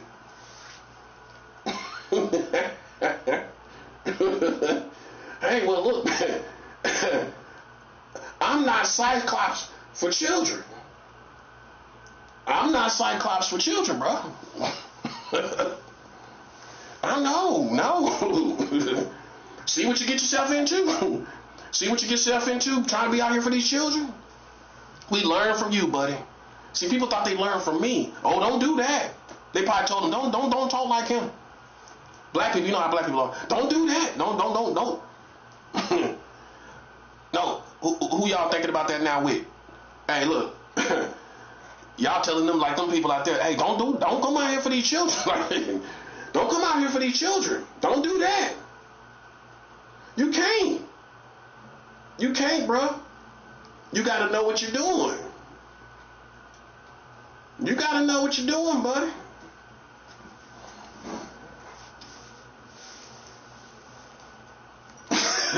Help them lead the way.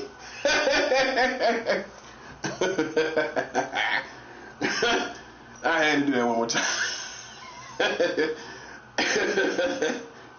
Hey, man. Stop trying to be sexy chocolate for children, bro.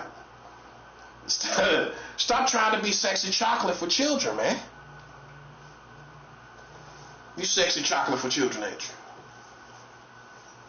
You sexy chocolate. You sexually chocolate for children. Sexually chocolate, ain't you? Try to put a little hip hop flair to it. You sexy chocolate for children, ain't you?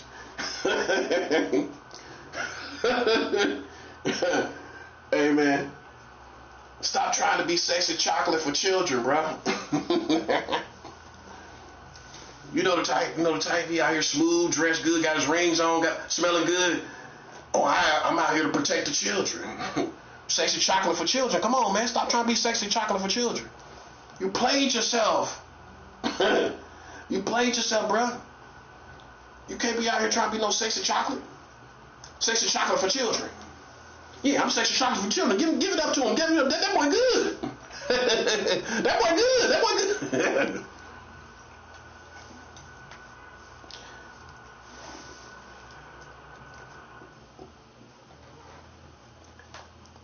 So listen, man. Listen. The best thing you can do is just take care of your business. Just take care of yourself. That's all you got to do. That's the number one rule of life. It's just take care of yourself. That's all you got to do. You can't save the world, man. You can't save the world. You can't save the world. You gotta take care of yourself. See, us as black people, we learned that from day one. We can't come out here. How we gonna save the world? Especially us. Especially black people. Listen. We could barely save ourselves. Save yourselves. You ever hear people say that? Save yourself. You gotta save yourself, man.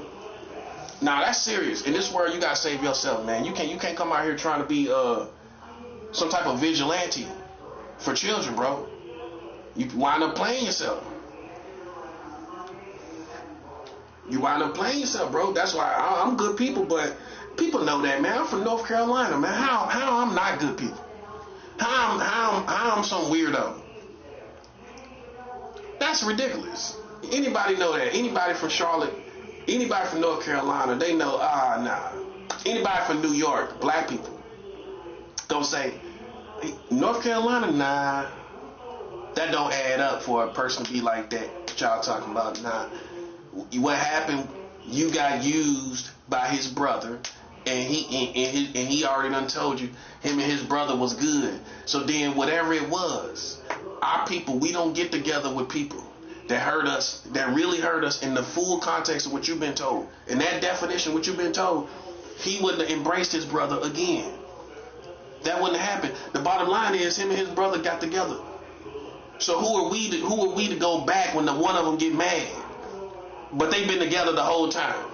No, they moved past whatever it was. That's what happened. They moved past whatever it was. So who am I to go dig it up and when you get mad? And see, that's how people play themselves. I can't help you. I can't help you. You know, and I can't die for you. I can't. You know, there's only one Jesus. See, people always say you ain't Jesus. That's right. That means I don't die for you. It's a double-edged sword, right? They quick to tell us we ain't Jesus, right? Okay. Well, I'm quick to tell you I'm not Jesus, and where I'm gonna die for you. Oh, cause they'll let you have that part. Oh, you ain't Jesus as far as, you know, the good stuff. Oh, but you could be like Jesus as far as dying. You could be like Jesus as far as dying, though. No, sir. No, sir. I'm sorry. No, sir. No, sir. No, sir. And see, that'll be the insinuation if you're not careful. The insinuation will be, oh, well, we're going to crucify him like Jesus. No, you're not. You know why?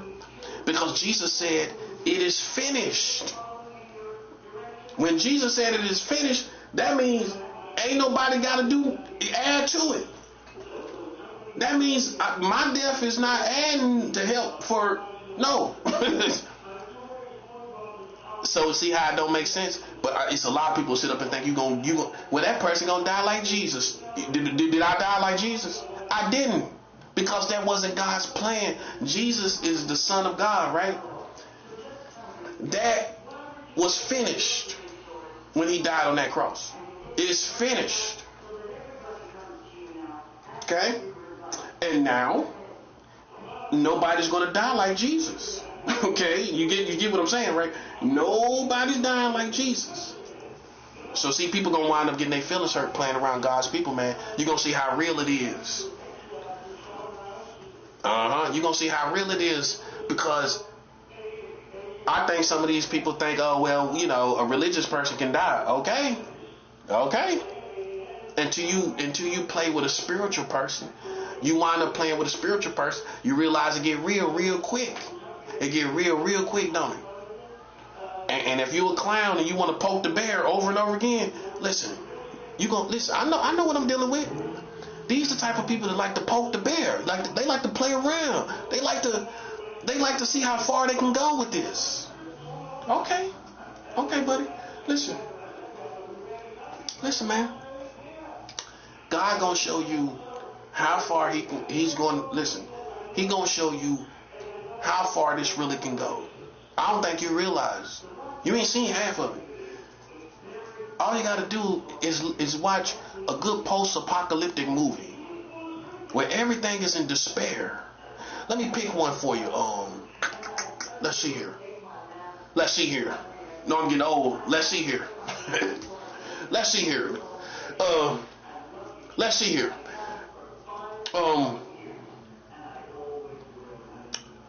The Purge. That's what we already been kind of doing, ain't we?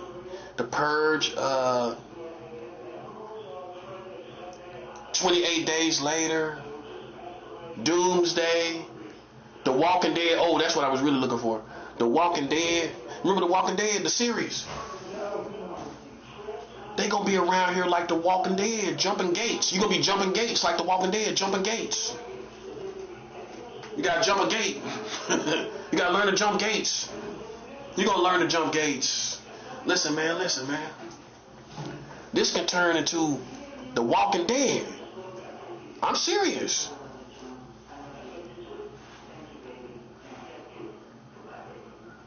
This can get nasty, bro. Where it's no food, no water, no laughter, no entertainment, no internet. I mean, all you gotta do is look at the imagination of man and look at the stuff he done made up on the movies. You don't think God can do that? You don't think God can make that reality? He can make all of that reality. It ain't nothing around here. And you jumping gates with a backpack. With a backpack. With a book bag. What we call a book bag. You jumping gates with a book bag. Don't get your book bag hung on the gate. Listen, bro. It can get 100% worse than anything that you got going on. So what we gotta do, man, is make sure people understand, come back down to gravity. Cause gravity holding everybody down, right? Ain't nobody flying around, right? So I'm a voice of reason to bring everybody back down to gravity. You know what I'm saying? Cause I'm not, listen, I want to make it short, very clear. I am not tripping like these folks over here. Where they done lost a sense of gravity. Where they don't know that, where they act like they ain't in the real world. Like they can't be killed. Cause I don't need to be told that. I don't need to be told I can be killed. The people that's causing the problems need to be told that. Don't you think so? I need to be told I can be killed. I already said I'm willing to die for my position. So that, what else? I don't need to be told I can be killed. They needed to be told that. They need to be told. You need to look. You need to hear from their mouth that they know they can be killed. I would ask him. I would ask them to acknowledge that. Do you realize you can be killed? As a whole community, as Freemasons or Illuminati, don't you know you can die? You know that, right? Okay, because it's real G's that died. Real thugs died. Anytime you think being real can save your life, being real can't save your life. Not all the time. You could be real as they come and be dead, bruh. It happens all the time.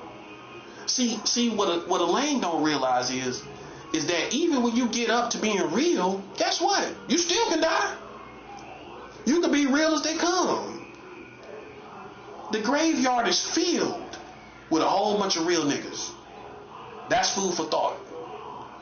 A graveyard full of real niggas. See, a lame don't ever work up to being a real nigga, not even in his own eyes. He know he ain't real. You know what I'm saying? Not in his own mind. Right? But then, so he don't ever come to the realization, even if I am real, I still can die. That don't save you from being, think about it in the sense of a military. Okay, you got real soldiers. Real soldiers die all the time. How much more can these street people that barely can shoot guns sometimes? How we know that? They just killed a 7-month-old child. How that happen? As soon as you seen a scroller, much video games as you play, as soon as you seen a scroller, you should have said, dirt, off limits to yourself.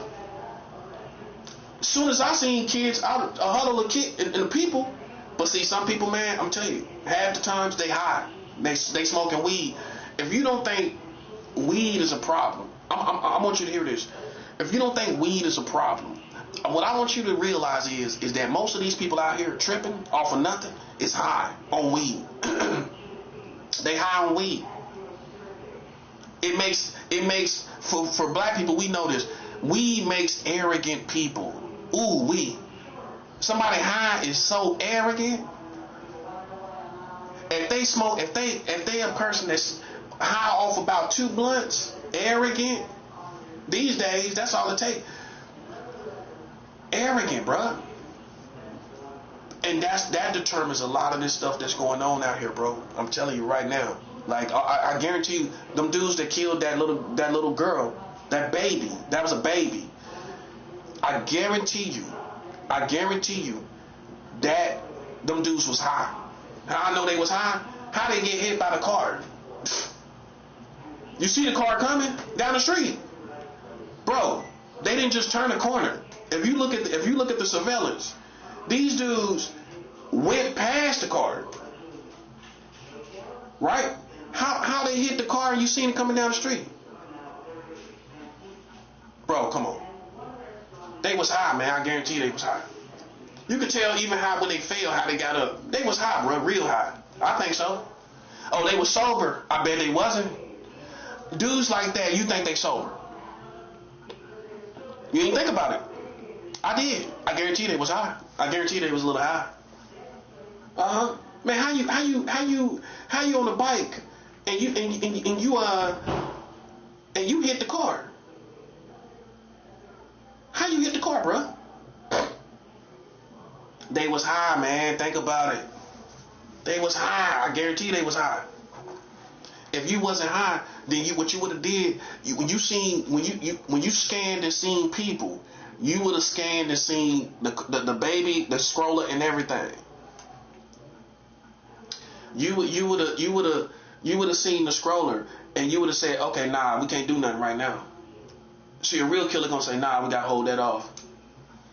They got a baby over there. Nah, we gotta hold it off. Come back around. See, to me, that's the point of spinning the block. Okay, you spent the block one time. Okay, boom. You go somewhere, chill out for a little bit. Maybe 30, 45 minutes. Maybe 15, 20 minutes. You chill for a little bit. You spin the block again. I'm not telling you to do this, but we got to break down these fake assassins that go out here and wind up killing kids. See, what you really are playing is a position of an assassin. If you don't know how to do that, then you got to get out the game. It's a game, right? An assassin game, right? You got a pimp game, dope dealer game, assassin game. Everybody's not an assassin, right? So when you scan and for kids, that's the first thing you should do. In America, you should scan for all the kids, and then you can't even be safe even then. You can't be safe unless you up on somebody. So a lot of cowards is just gonna spray instead of running up on people and making sure you hit your target, right? Some people ain't built like that, man. So it's easy, it's cowardly to just spray. You know everybody gonna run. Ain't nobody gonna stand there. As opposed to at least getting up on somebody and taking care of your business. People ain't built like that, bro. You gotta hold. It's coward energy in that. It's cowardice. Yeah, because anybody know if I start shooting, everybody gonna run. Okay, it's easy where nobody don't even see me. Nobody ain't gonna try. I'm gonna just shoot instead of hitting my mark and going about my business. If you see somebody slipping, that's why you keep spinning the block. You keep spinning the block till you catch people slipping. When you catch them slipping, that's it. It's over. That's how it is. Now, I'm not condoning that, but I'm just showing you how it's done. You don't, if you see people out, you see your ops out there and they got their family. We got to acknowledge that people don't care, bro. They don't care. They think they more of a savage by shooting everybody. And how we know that for sure is because when they have these funerals, people be outside the funerals, in the funerals. They shoot up the funeral. That's a person who think they a savage, bro. That's what it is. Them people got the worst karma in the world, man. You already dead, man. You going to hell, bro. If you don't repent, you going to hell. You know what I'm saying? You go shoot up a funeral, bro, to be a savage, man. Listen, ain't no way in the world I would do that unless I knew somebody was coming for me. And see, some people might feel like that. If I knew somebody was coming for me for sure in the next couple of hours, then maybe I would catch them slipping anywhere I could. But But at the same time, bro, you know, you gonna get charged differently when you shoot up a funeral or something like that. They gonna charge you differently. Them white folks gonna sit you down. They gonna put you in prison and sit you down. And that's facts. That's facts. And we gotta acknowledge, man, that we don't like that kind of culture. The streets, the real killers gotta say, we don't condone no culture of coming out here and shooting up funerals and everything like that. You know what I'm saying? We don't respect that. We don't respect that. That's most important to say, man. But so these people get in their psyche, man. You ain't being no killer by doing that. You being a jerk. You know what I'm saying? You being a jerk by doing that. And you creating bad karma. You know what I'm saying? You creating bad karma and everything. You can't rest. You can't rest doing stuff like that. No. Now, if you know, old school is, I'm going to give it to who deserve it. I'm going to get the person that deserve it, and that's it. I'm not going to try to add to it. If I see some little kids out there, I'm going to spin the block. I'm going to say, nope, ain't nobody don't do nothing. Nobody, they got kids out there. Keep it moving. Move through. Come back later. But see, some people, man, the truth is, they don't care. We have to acknowledge it. They don't think like that. They don't think like an assassin. They just think, I'm going to just come and spray up everybody. They like that. They get off on it. You know what I mean? That's like, we got to acknowledge the difference, man. Like me, if I see a whole bunch of people, I think like a criminal. I'm not finna shoot up all these people. Somebody got to pay for that. That's what a real criminal gonna say. A real criminal gonna see this and think about crime charges. I'm like, oh no, too many kids out here. No, go. I figure, man, I don't know, man. I guess some people don't think about crimes, charges, and things like that.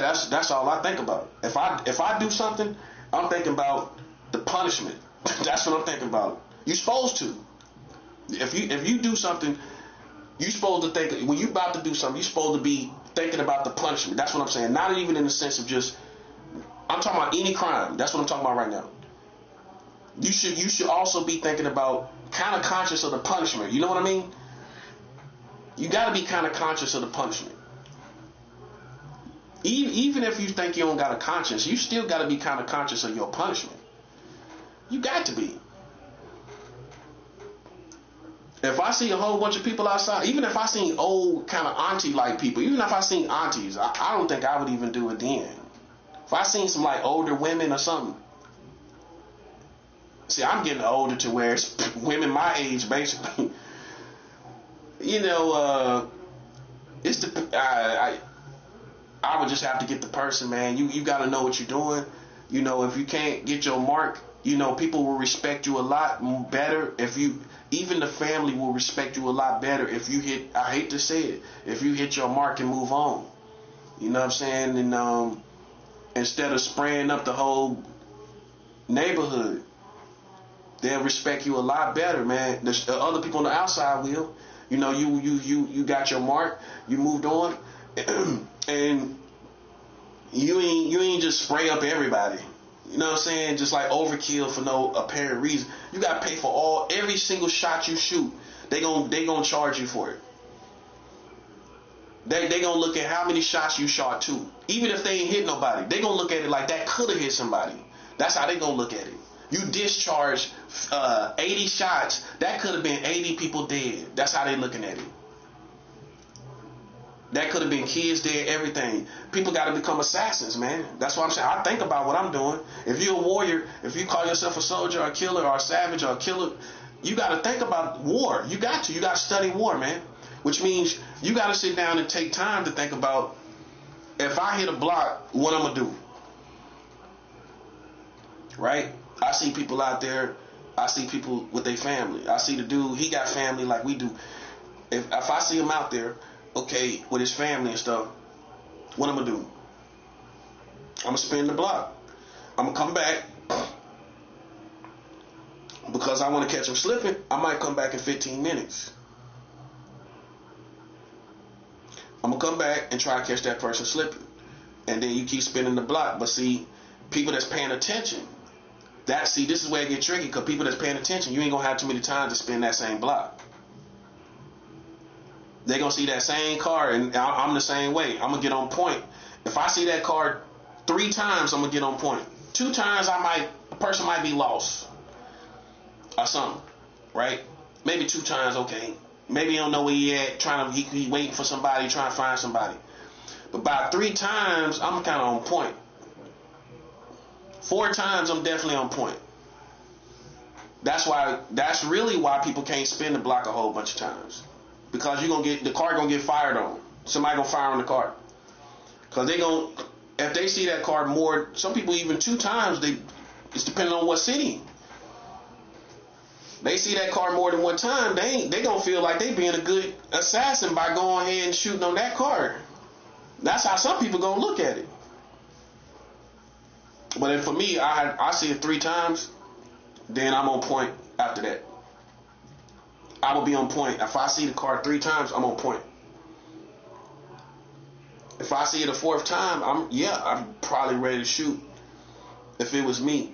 But I'm gonna give it at least 3 times. Solid. Well, 2. 3rd time, I'm on point. If I see the same car coming down the street, that's how I start out. That's how you learn. You pay attention to cars. Anytime I see a car going slow, I see the same car. If I see the same car, that's the one I'm gonna pay attention to. If that car do a U-turn and I pay attention, and I'm keeping my eyes on that car until I'm safe, till I feel safe. That's one-on-one and walking the streets in certain neighborhoods. See, I done been robbed at gunpoint. I done been robbed at gunpoint before in my life. Somebody in a car, not a bum, not some bum trifling dude. This dude was in the car and robbed me with a gun. So since then, in my life, I always pay attention to cars. Did I get PTSD from it? I don't think so. But I think that it influences me protecting myself. The need to have arms and the need to have guns, I do feel like it influenced me to want to always protect myself. If you get robbed as a kid, I was a kid when I got robbed. I wasn't a man. I wasn't over 18. I was a child when I got robbed at gunpoint, right? And the dude told me if I run, he gonna tear my legs up. He said if you run, I'm gonna tear your legs up. So if you ever been that kind of person that had a conversation with a criminal while he's doing something to you, he's having a conversation with you, you gonna be a different type of person. You ain't gonna be as scary as the next person. You don't have the words of that criminal that went into your heart. That dude told you if you run, I'm gonna tear your legs up, man. He wasn't gonna kill me, but he said if I try to run, he gonna shoot. He's gonna tear my legs up. I could have probably been crippled or something like that. But he's saying he wasn't gonna kill me. But he said if you run, I'm gonna tear your legs up. That's what he told me. So when you go through anything like that, people might trivialize that. Like you got street nerds that would talk about the worst things, and that's all they think about. But these are the type of things like that change people's mentality. That's what change people. That's what get people on point. That's what makes people more dangerous. Because you want to protect yourself innocently. Innocently, you want to protect yourself from people around the way. That's what it is. Most people who get guns in the hood, all you really trying to do, especially the old school, they just trying to protect their house. That's really it. You a young person, you kind of out in the streets. You can't even hang out without a gun in certain neighborhoods or cities. Now these days, I can imagine you can't probably even, as a teenager, you can't even chill without a gun.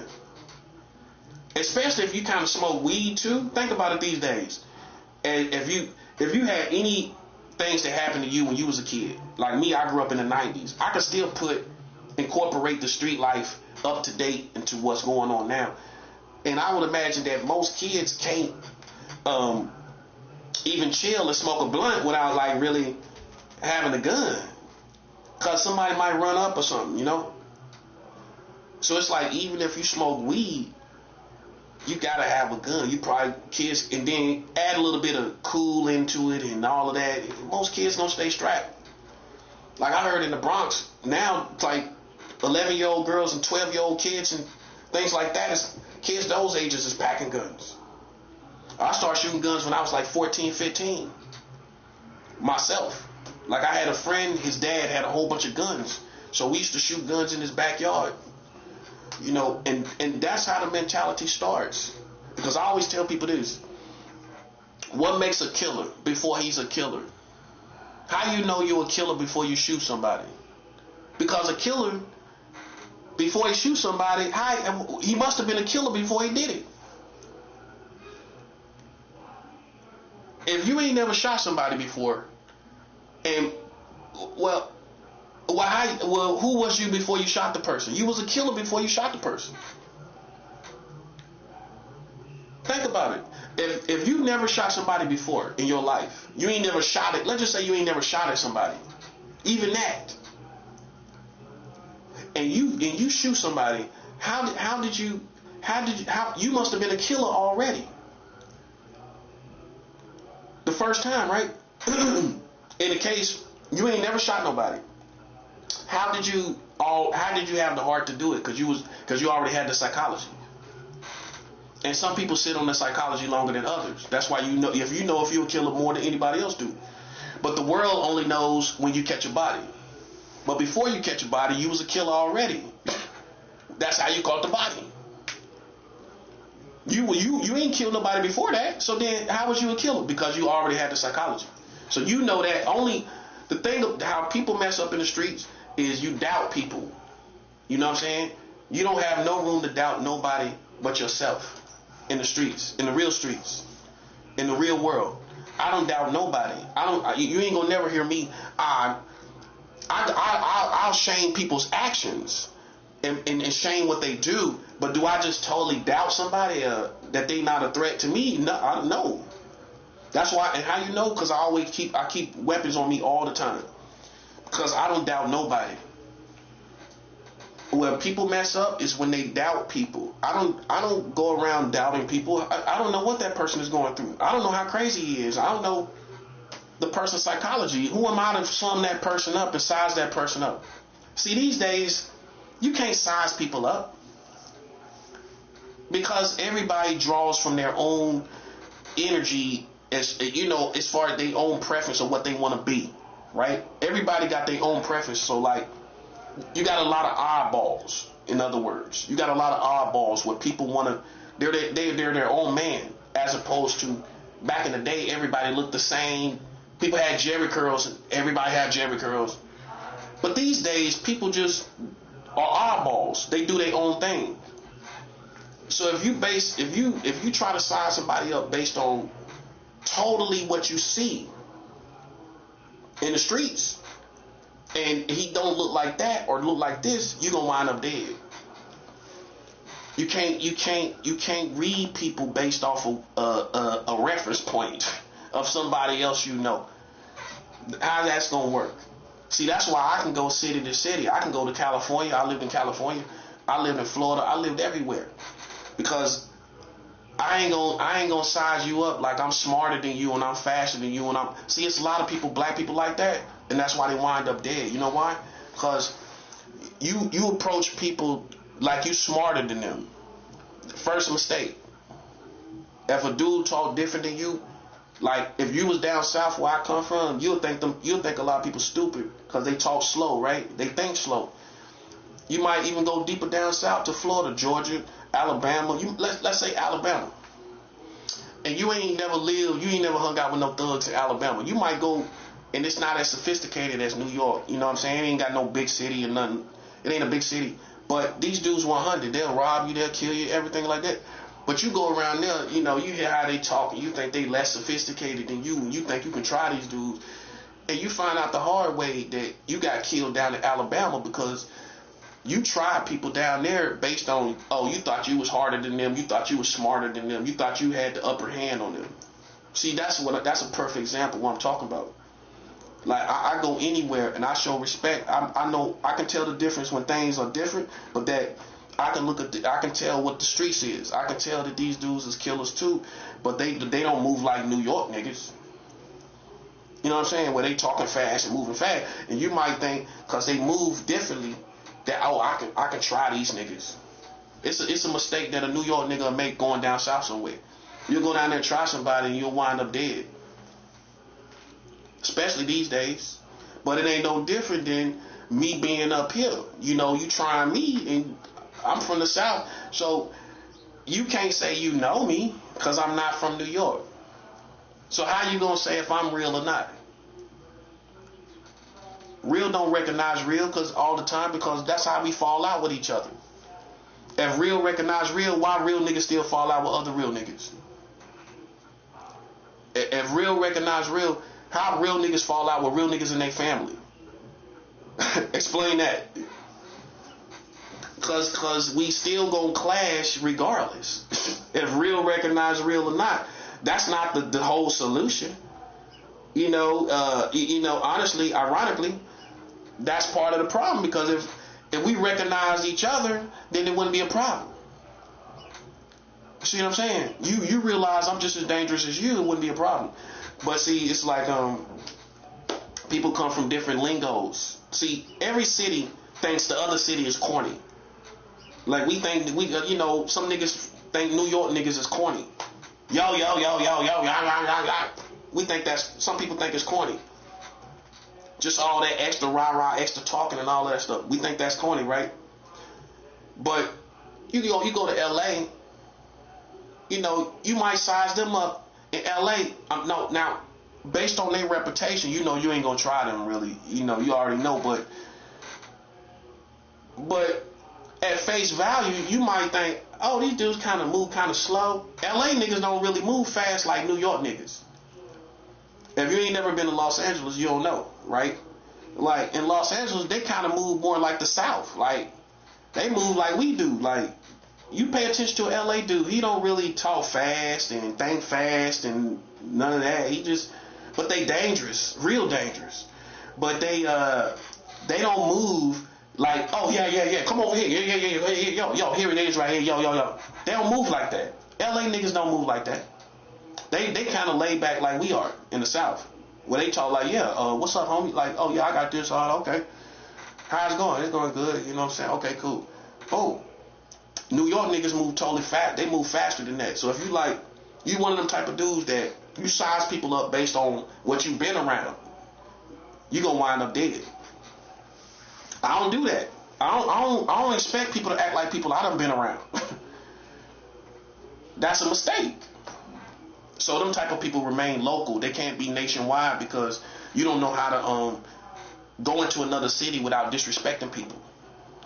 And nobody can come to your city without you disrespecting them. And that's how problems get started. Because I got respect on the West Coast, right? So then people gonna say, he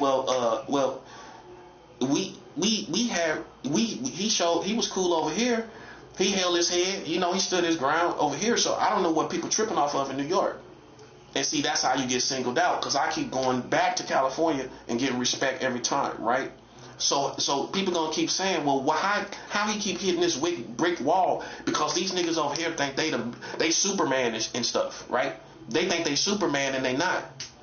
It's something in their mind. From being from New York here, right? These dudes think they Superman, bro. I don't see it no other way.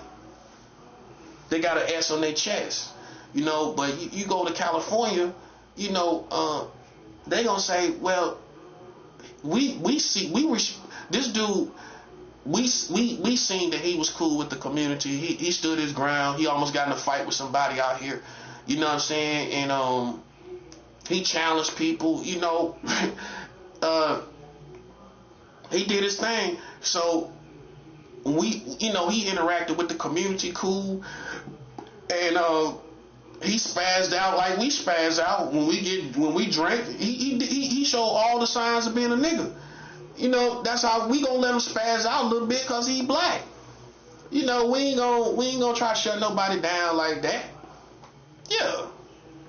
You know what I'm saying? I know you a nigga, you over here, you drinking it. I know you gonna spaz. If somebody trying, you already know the politics anyway. So if in between that, we gonna let you spaz a little bit, and then we'll get a better idea of who you are anyway. We gonna get a better idea of who you are, right? This is how West Coast and East Coast beef started. Because now, at this point, I got leverage with California. You know what I'm saying? Because they seen me too many times. And I done came back unscathed too many times to where they like, man, what is the problem with these New York niggas? You know what I'm saying? And you know, and so you might think with that psychological BS that you're doing, all you doing, man, let me tell you something, bro. I done lived too many places not to know what I know, right?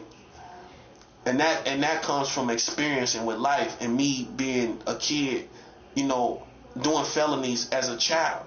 I did felonies when I was a kid. Okay, I don't say this to intimidate people. I say this to ID myself. It's a difference between saying something to make people feel scared and saying something to show people what level you're on, where I can see exactly what you're doing, right? But, you know, it ain't gonna get you nowhere with me. It's not gonna get you nowhere with the community. It's just not. We don't care about that. See, my logic is with the psychological BS is that I could be right. I could be right about you, that you thinking crazy stuff, but I'm smart enough to I have enough faith in God that if you are thinking that, I'm gonna let God take care of you.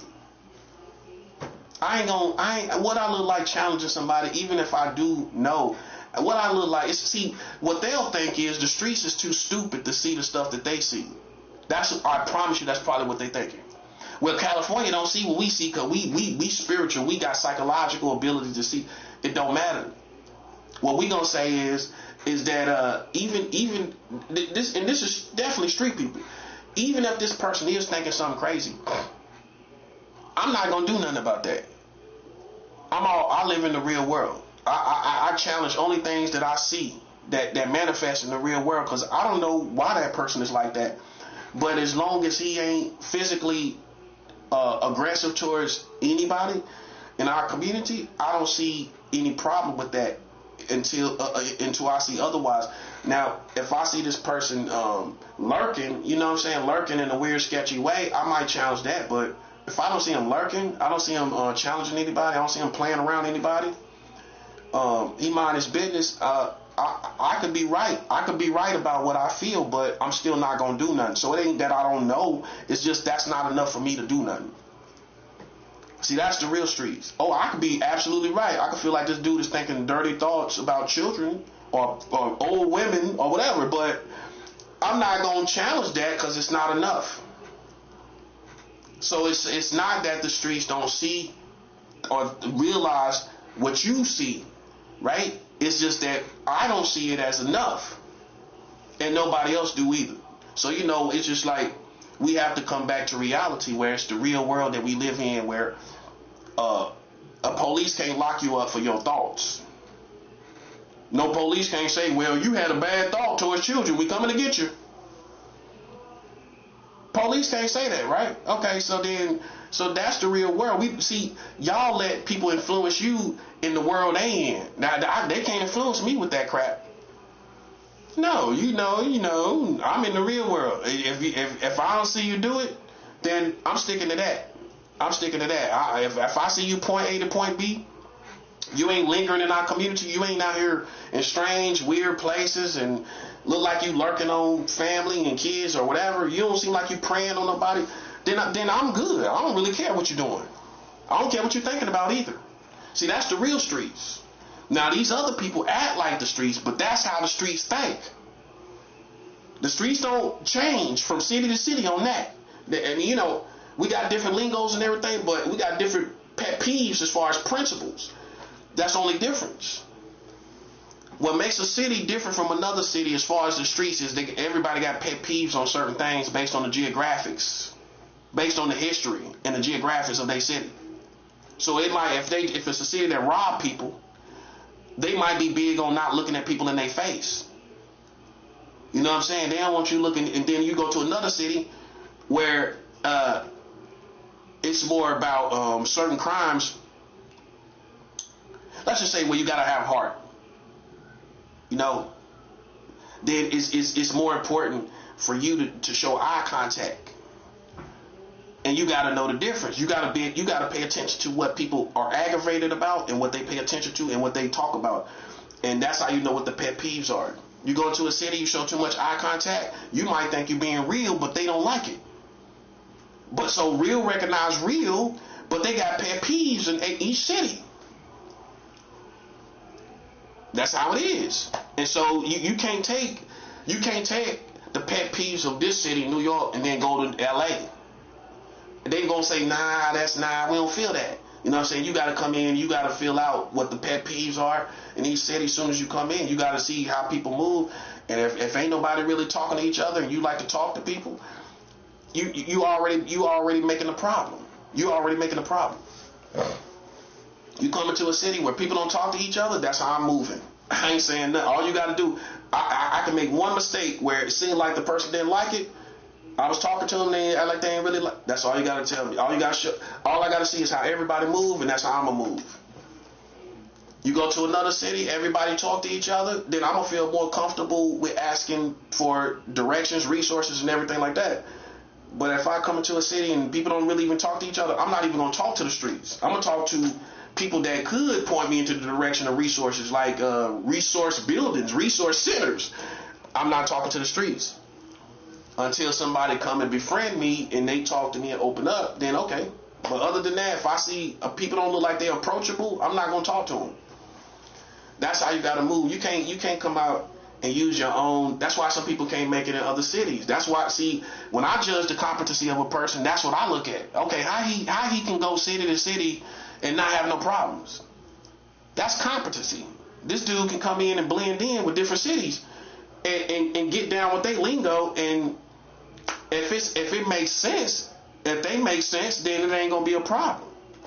That's why I almost had one fight. Well, two. I had to bust a bottle on a woman one time. I ain't hit her with the bottle, but she was in my personal space, and I knew she was doing it on purpose. And so I took a liquor bottle and busted as to use it as a weapon. Like you see it in the movies, I bust the bottle, and she called the police the next day. She had the police come down there. You know what I'm saying? But this wasn't nothing but a drug addict down there at the wrong place. She probably had a place to live, but she was down on the streets where she was awkward, and that's what I'm talking about. She didn't know how to move. She was sitting right there smoking over my sleeping spot, sitting right there smoking drugs over my sleeping spot. Who does that? A person that's not really with the streets. The streets gonna say, let's move on down here a little bit, because we right here with this dude sleeping. They was right over me while I'm sleeping at. That's what I'm saying. Some people don't know how to move in the street, and they get in danger.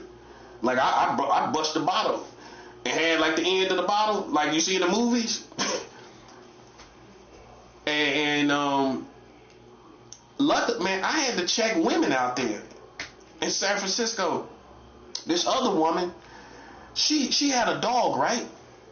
And I know she was one of the gang stalkers because she trying to trigger with the dog, right? So she had a dog, and I was waiting for a pizza because in San Francisco you can get pizza and everything on your EBT, right? So I'm out there waiting for a pizza like 4 o'clock and like 2 or 3 o'clock in the morning, something like that. So I'm out there and it's the hood. It's like it's a strip. It's a ghetto strip. So this white girl, these two dykes, they lesbians, right? I'm just showing like that's important because they attitude. You know what I'm saying? How she was talking to me. So like, a dog was just all up near me. This is post-COVID. Like, I don't know what your dog got. I could have broke it down like that. This is post-COVID, man. Like, you can give me my 6 feet. You know what I'm saying? She got her dog all up on me and everything. So I'm like, yo, can you move your dog? And then she act like I knew her. She talking about, now you scared of my dog. Now I don't even know you. You're a complete stranger. So I was like, yo, it's about respect, right? I told her, she was like, yeah, it is. Like, I'm like, oh, but that don't apply. That don't work in your favor when I'm talking about it. You know what I'm saying? You got your dog on me, barking on, like the dog was like trying to approach me. Yeah, I'm not scared of the dog. That's what she thought I was. I don't want your dog on me. I don't know. I don't embrace nobody else's dogs like that. So then she's shaking her head getting offended, man. And she kept talking. I said, look, man, I don't go back and forth with no female. Because, listen, you can't handle your own. She talking about, how you know I can't handle my own? Man, you a frail white girl. I used to lift 200 pounds in the gym. I hit you one time, you gonna feel me? I used to lift 200 pounds in the gym, bro. I don't take nothing off no female. I don't take nothing off nobody. I check females just like I check dudes. That's right. Because you know why? Half of them want to act like niggas these days anyway. And when I say niggas, I'm talking about in the sense of a male. See, there's a different context and everything. In the South, we call a nigga a man. Like a gender. So in this context, she want to act like a nigga. Like a man. And so, you know, I was like, man, listen, I ain't going back and forth with you. This is how I think on the street. Listen, I'm not going back and forth with you, and you can't handle your own. All you gonna do is go get somebody else. I guarantee you that. If you a female, most of these females is gonna go get somebody else. That's what they gonna do. You ain't gonna stand your own and fight me and go toe to toe with me. So it ain't no need to act like it's that kind of situation. But these girls won't that kind of respect these days. That's why even these black chicks, you got to watch out for them because, you know, they want that kind of respect. They act like they halfway low key checking you, but they don't want to take what come with it on their own like a real man. A man stand on his own. I don't have nobody fighting to my rescue and fighting for me physically. I stand on my own, right? That's what we do as men. A female if you fall out with a female, she gonna call niggas to come down here. You see what I'm saying? So then it's fake. It's not a me and you type of situation. You know, it's never gonna be that. So that's my rules. It's not that. That's how a real man gonna think. I don't challenge women. I don't fight women. I keep them in their lane. You know, because I know you ain't gonna fight me one on one. Right? You're not gonna do that. See, a punk gonna say, well, let's fight. I'm not gonna do that. Listen, cause all you gonna do is call some niggas. That's all you gonna do. So it ain't no need to do that. It ain't no need to do that. It ain't a me and you type of situation. You gonna wait till it's a problem and you gonna call niggas on the phone, which is a whole different situation. You see what I'm saying? So it's like I don't even let females act like they gonna challenge me. Some women can fight, but if you one of the women that can't and you challenging me, I'ma sidestep that. I'ma sidestep it because all you gonna do is call other niggas and make it look like I'm the bad guy, but you challenging me. You know what I'm saying? So, like I told her, I said, listen, man, I ain't gonna go back and forth with you if you can't handle your own. I told her that in front of the whole hood. I told her that in front of other people. The whole hood was out there. She could have whistled to somebody else out there. No, but it's real. You know what I'm saying? Listen, I ain't gonna make no mistakes. I'm not gonna make mistakes. People make mistakes with me, saying stuff they ain't got. Like some stuff you can't even say out your mouth, man. That's why people have to stay in these bum cities. You can't go to dangerous cities. You can't go to Detroit, the Midwest, St. Louis, and Chicago, Memphis. You can't go. Your type of people can't go to these cities because you don't understand rules and regulations. You wind up violating somebody and getting murked before you even settle in. You know what I'm saying? Because New York is not the hardest city no more. Chicago is really the hardest city. LA is consistently the hardest city. LA will always be consistently the hardest city. It fluctuates though with like everybody else, but LA is the most dangerous criminals. You know, you play with somebody out there, some real gangsters, and they might not take you seriously, but if they do, you in trouble. You might as well get ready for it. Like I heard somebody in New York say, if you get these California dudes, he said this right here in New York while he was here. He said, what I like about California dudes, what they say they gonna do. It's that simple. While everybody else talking and everything, yapping and everything. When I was out in LA, I was out there inquiring about the gun plug and everything. I had my a gun plug lined up and everything. I'm in Los Angeles. When I went out there, I had it all set up where I can get where once I got the right amount of money, I was gonna get me a gun and everything. That's how far I got before I left.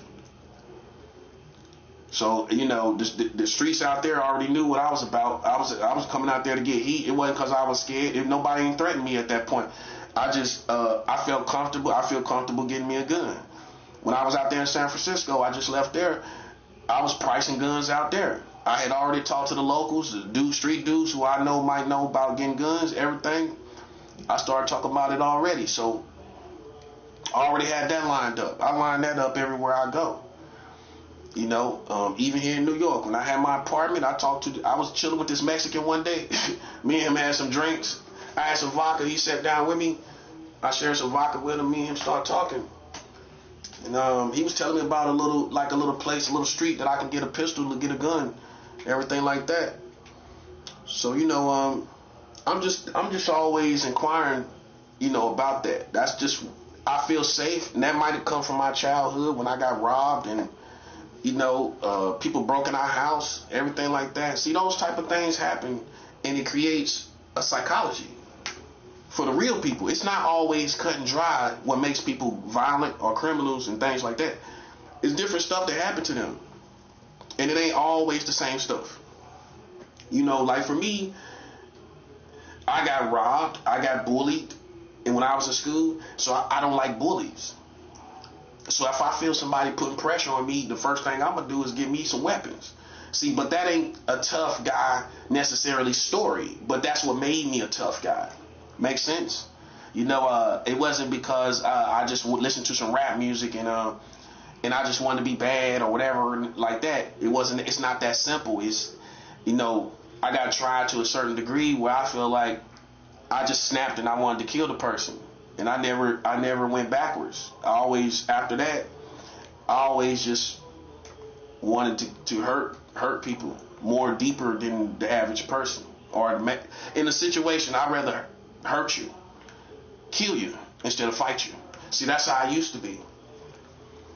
Once I got bullied real good one time in my life, and I was too old for it, I wanted to kill the person. I wanted to kill him. That's the first time I wanted to kill somebody. And the first time I got robbed, I had a gun. I had a loaded gun, and I wanted to kill the person. That's the second time I wanted to kill somebody. See, it's these type of things where you get bullied, robbed at gunpoint. I got robbed 2 times in my life, right? So the second time I was robbed at gunpoint, I went and called my family, tried to get the person killed. Well, I pointed them out, told them about what kind of car he had. My intention was for him to get killed. See, I didn't get robbed and just go home. I got robbed and went and called my family. Look out for this car, this person's around, And I was only a kid at that time, so all those things led up to how I think. And everybody's unique. It might be you lost family members, you might seen somebody beating on your mama. It could have been a lot of things that made you the violent person you are. You could have got beat up by your mama or your dad, and now you're just a violent person. That's why you got to listen to people and listen to their story, because it's not as cut. It's in the real world we live in, besides all this music stuff in the entertainment world. People become violent people and criminals because of things that happen uniquely in their life. Not the same thing. It's not just, I stepped out on the block and I became a killer, or I have the psychology of a killer. It's not that cut and dry, man. It's other things that happen. Sometimes in their family, and sometimes at school, like in me, with a case of being bullied, and in between school and the streets and home, in between that, it's a million different ways you could get psychology to hurt people. So that's why you can't let somebody sit up and play with you. You know what I'm saying? And make a liar out of you, because you know what made you like that. I can tell you intelligently why now. I can tell you intelligently now why I have the psychology of a killer. I can tell you why. In the past, you young and you really don't. You're kind of in the fog of it all at the time. When you get older, you kind of can realize why. You know what I'm saying? You realize, okay, this person tried to bully you, tried to put pressure on you, and you just snapped. You wanted to kill the person. And you got robbed, and now you wanted to kill the person that time. You know what I'm saying? So for me, that's the 2 times, or in the third time too. When I got, the second time I got robbed. So, when I could tell you time that I got in the car to shoot somebody. I done that before. I done got in the car to shoot somebody. So, you know, it's people that just want to be bad and tough, and that's not who I am. I don't have that to prove.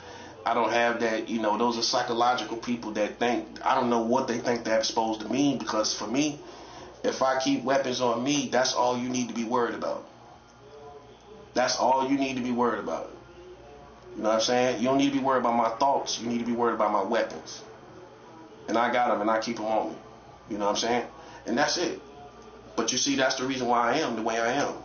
Because it's niggas in the black community that think they bad, think they tough, you know, and you don't know how a person got that psychology. You don't know. And for you to challenge it is even more offensive. You know what I'm saying? When somebody, like I'm telling my story, and it's these little psychological people out there that think they're on my level, right? Bro, I don't care about your life. I really don't care about your life. I promise you, I really don't care about you. The only reason I don't challenge that is because I'm not trying to go to jail and you're not worth my life. That's why. See, that's being built for it for real. You know what I'm saying? But they'll sit out there on psychological stuff. That's why they want you dead. You done play with real niggas. You done play with niggas like me, and they want you dead. And what you think I want? When I already told you I hate bullies, I can't stand them. I can't stand people that put pressure on people, period. I don't put pressure on people. I just take care of my business if I got to. If I got to do something, I handle somebody. In the past, I just get weaponed up. I strap up. That's it. That's all I'm gonna do. See, that's the bona fide psychology. Somebody tell you they was bullied in school, that person, their psychology is gonna feel like any type of pressure, anybody playing in my face is that's a trigger. That's what I'm saying, you know. And so I understand my psychology. You know what I'm saying? I understand myself. That's why I'm healthy, because I understand myself. I self-medicate. You could think I'm fake all day long. You don't. My weapons are not fake. My weapons will destroy you. I could take your life with these weapons I got right now. And you could be 600 pounds. You could be 1,000,000 pounds. I can hit you with these weapons I got right now. I used to carry a machete in New York, man. I used to have a machete. A machete.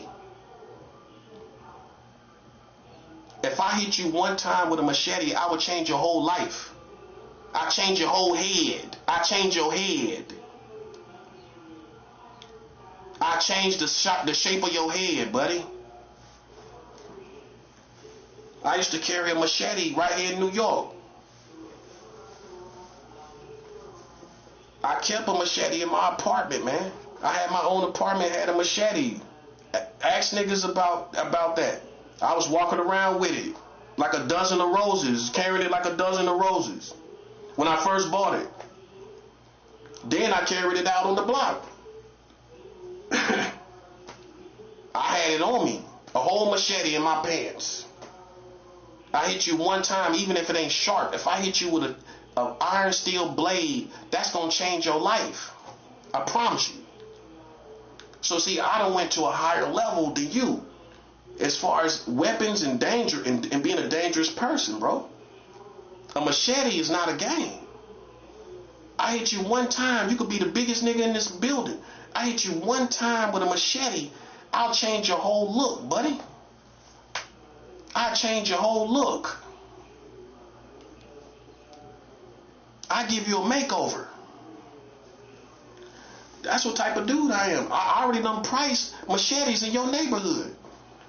I meant to do it before I left, but I don't got the money to do it. They got machetes right now. I done went and priced them already. What you think that dude that was in the store thought about me? He 100. I already done priced machetes on Utica right up the street. They got machetes, things that black people overlook. Well, why you ain't got one? They got machetes in your neighborhood for $20. A machete. Why niggas ain't got them? Because niggas ain't violent. Most niggas ain't as violent as they portray themselves to be. See, I'm part Latino, African, and Asian. People don't know I'm Asian. I'm Filipino. I did my DNA test, and like that stuff you see on TV. And I did my DNA test.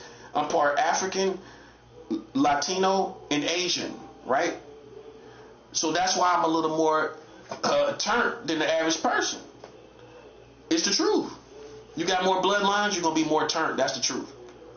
So I already priced in your neighborhood machetes. A machete is a whole different animal. You ain't gonna fight no machete. Ain't no nigga alive that's gonna sit up and go and square up with me, and I got a machete in my hand. You ain't gonna square up with me. A knife, you still kind of stupid for doing it. But a machete, you ain't gonna square up with me, man. See, I elevated myself. I progressed myself as a warrior, and you ain't pay attention. You ain't pay attention. I had a machete around New York, buddy. You don't doubt nobody that walk around here with a machete? It's one thing to have a gun. A knife. It's one thing to have a machete. I had a machete, buddy. Fresh out the box. Not an old machete in a shed. You used to an old machete in a shed. I had a fresh blade machete. They ain't telling you all of this. That's what I'm saying. I already priced machetes in this neighborhood. I was gonna get them before I left. I would have got them, but I can't afford it. I could get one if I wanted to. If I really, I don't want it that bad. I'll just get it when I settle in where I'm going. Cause now I know what the lick is. I can go to the hardware store and pretty much anywhere. You can find if I can find a hardware store that got machetes in New York, I can find it in the South. So there's a lot of vegetation woods down there. I'm pretty sure most hardware stores, I can find a mom and pop hardware store where I can get a machete. So you ain't gotta have no license to get it or nothing. They can't even question you. They can't even question you. A machete, a change. I'm gonna get two. I'm gonna have one in each hand. Now, imagine somebody trying you. You got two machetes. Yeah, that's that. Yeah, that's what I'm saying. I'm all about that, bro. And you ask these dudes here in New York. Okay, why y'all ain't never get a machete? Now I respect the late Prodigy, because the rapper Mobb Deep, I salute him because on his album he had the same kind of machete that I had. He went and got it because I got it in Queens too, so he did the same thing. He went and got a machete. But that's the only person I know up in New York that tells you what kind of people you dealing with, man. Somebody sit around the hardware store, you don't never go in there and get a machete. You don't never inquire to get it. You're not really a weapon person. You might get a gun, but that don't mean you're a weapon person. A weapon person gonna have all type of weapons. I ain't gonna just have no gun. I'm gonna have mace. I'm gonna have pepper spray. I'm gonna have knives. I'm gonna have machetes. I'm gonna have I might get a taser, but definitely mace and pepper spray. I want to get that. Yeah, I'm gonna have that. I'm a weapon person, not just a gun person. That's more dangerous. A person that all type of weapons. That's worse. That's what I'm saying. You don't doubt nobody like that. My mind is all about weapons. You know what I'm saying? That's why I don't have no chill, bro. I don't. I do, but I don't. I try to be a humble person, but I can't be tried, bro. Nah, not in my level, man. Not in my level. I done been to LA, Los Angeles. Most people just feel for me, man. Nah, man, them suckers trying this nigga, man. He done lived in California, everything. He done got respect over here. And these little bum dudes over here trying him. So I'm doing what I'm supposed to do. I'm moving on, man. You know what I'm saying? I can't be tried like that. Because I figure the next place I go to, they going to have the same thing going that they got going in this building. I'm not stupid, bro. They going to have the same type of people in so many ways that I'm dealing with. And not just in this building, also out here in the community and everything, and these stores and everything like that. They going to have all these type of same people. Gang stalkers or whatever you want to call them. I can't be subject to that like that no more. So when I win, I just move on. That's what I'm gonna do. Everybody know I won. Everybody know I'm real. It's not even up for debate at this point. And that's why I gotta remove myself from people that just got me on this Act like they got me on a plank, like I'm walking a plank. Like, that's fake, man. I got numbers. I'm one of them dudes. I can show you numbers. I'm sending money to Vietnam. I'm not playing. I'm sending money to Vietnam. Vietnam? People ain't sent one dime to Vietnam. My name is known in Vietnam, bro. I ain't playing no games. I done moved up from even being the dude with a machete. I'm sending money to Vietnam, Japan. I done sent money to Japan. Japan, Vietnam, the Philippines, South America, Colombia, where the cocaine come from. I'm working with Colombia. I've been working with Colombia since the summer, this past summer. I'm working with Mexico City and Mexico, all of that, all at one time. That's what I've been doing. That's why I'm in this room all the time, man. I'm working money. That's it. That's all I'm doing. That's all I've been doing. I get Cash App, I get PayPal. I'm sending it across the world. I'm sending it to Mexico, South America. I've been Egypt. I just sent money to Egypt. I'm working it, man. I done sent money to the Middle East, Lebanon. Before this war even popped off, I was sending money to the Middle East right there. I didn't even know Lebanon was like above Israel. I didn't even know that. So I done sent money out there to the Middle East, everything. While this stuff is going on. That's all I'm saying. Like Japan, Taiwan. Oh, Taiwan too. No lie. I got all receipts, everything. I done sent money to Taiwan, Japan, Philippines, Vietnam. That's 4 Asian countries. Japan, Vietnam, the Philippines, and Taiwan. And Cambodia. That's 5. Cambodia. I sent money to Cambodia too. That's 5. So, this is my spiritual war. Mexico, I'm with the Hispanics and Latinos, Mexico City. And the dude who got killed in that cartel, wherever city he came from, I done sent money out there to the most dangerous part of Mexico where the cartel's at. I done sent money out there. Like, I'm doing what niggas don't do. I'm branching out. Niggas should have been branched out. Now, I'm international. I deal with other people outside of this country. I let them know my situation too. I write them letters. I done wrote President Maduro. See, they ain't telling you this. I wrote President Maduro in Brooklyn since he been here. Oh yeah. I'm the only nigga probably wrote him out of Brooklyn. Man, listen. I guarantee you, I bet you $5. I'm the only nigga and African American that's in that have wrote President Maduro in Brooklyn. That's why I listen. I'm 1 in a million for real. Like Aaliyah say, I'm 1 in a million. 1 in a million for real. I guarantee you, ain't no nigga wrote President Maduro while he locked up here in Brooklyn. For the streets. If it was me for the streets, I'm gonna write Maduro on the strength for the streets. And they ain't done it. That's what I'm saying. They ain't done it. I guarantee you all the hustlers in Brooklyn sit back fronting and flexing, but they ain't wrote President Maduro. I have. I could say I wrote him a long letter. I wrote him like 8, 9. I let him know everything going on. This country marrying children. I let President Maduro know everything. I talked about Jesus Christ, everything. Rededicating itself to Jesus and everything. I let them know what they was doing to me, following me around the country. I let them know everything. I talked to President Maduro. That's why they can't stand it.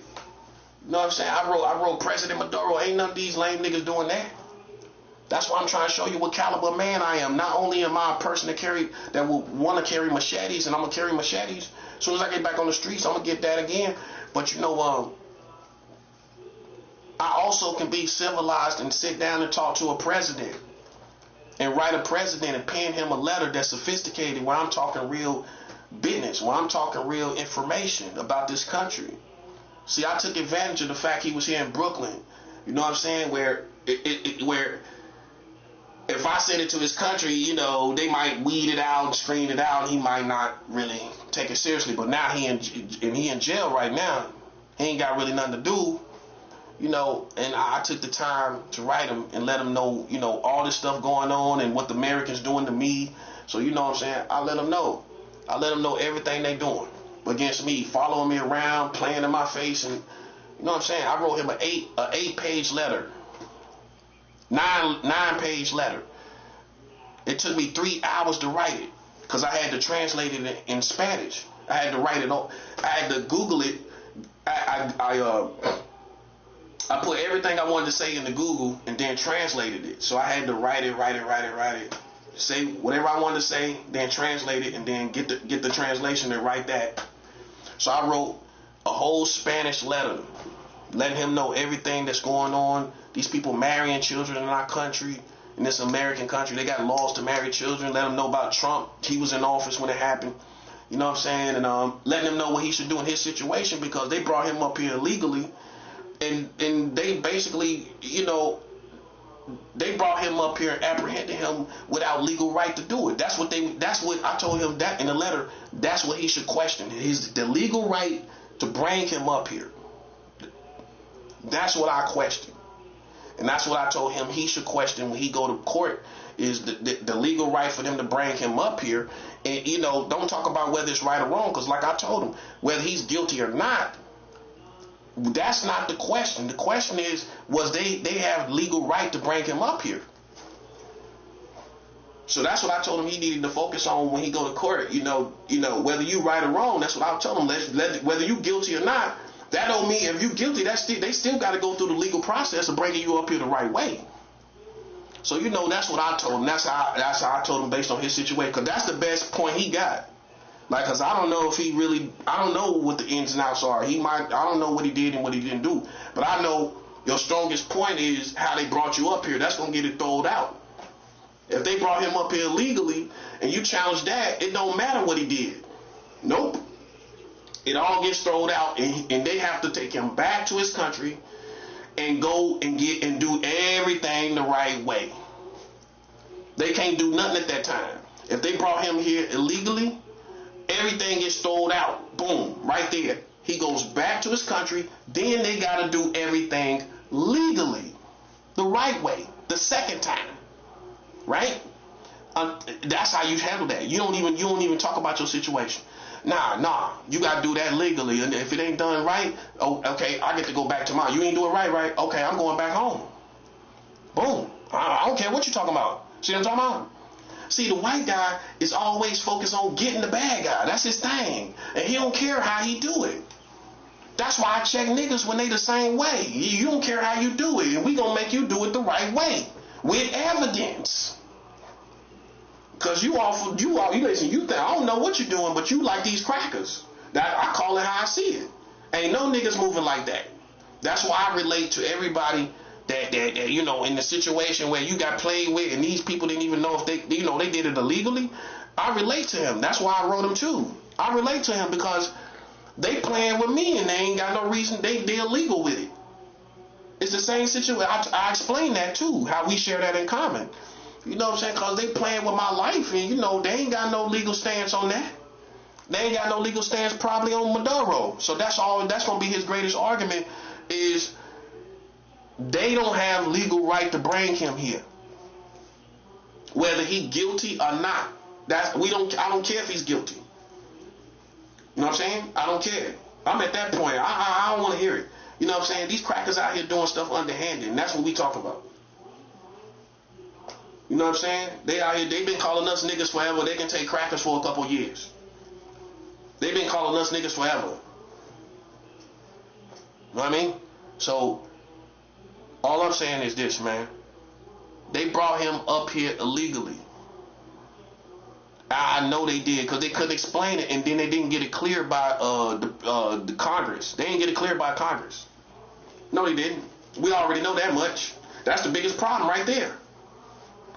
And I talked about that in the letter, yeah. I remember writing Congress, so they didn't get that cleared by Congress, man. That's his greatest argument. It don't matter what he done. It don't matter if he guilty or not. They didn't go through the legal process of doing it the right way, and that's what you hold them on right there. You don't let nobody drag you like a slave from your country, like you a fugitive. This man is a president. This man is a world leader. I'm surprised Latino didn't stand all the way up based on that. That's not no fugitive. That's a world leader. This dude gets visits from different leaders around the world. This is a prominent leader. That man gets calls from China and Japan and Russia. This is not no delinquent. And when you look at the initial pictures, it was like they were dragging him like a slave, bro. I couldn't stand it. And then when I sit down and thought long enough, I was like, you know what? I'm gonna write President Maduro, man. I'm gonna write him while he up here. See, the place where he at, it take like once the letter gets there, it takes another 2 or 3 days for the screening, right? So he been got my letter. He probably got it either early this week or last week. But between this week and last week, he already got my letter. So I'm known by President Maduro and all of that, you know. And I'm not trying to do it for a flex like that. It's true. It's based off of him being here in Brooklyn. That's what provoked it. If he would have been somewhere else, I wouldn't have thought about it that deeply. But the fact that he here, I was like, nah, I'm gonna write him.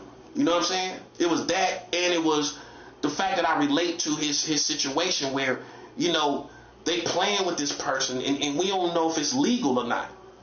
I relate to that. So, you know, I wrote him a great letter. You know what I'm saying? I'm glad to say that. I talked to him about Jesus Christ also. I'm glad to say that.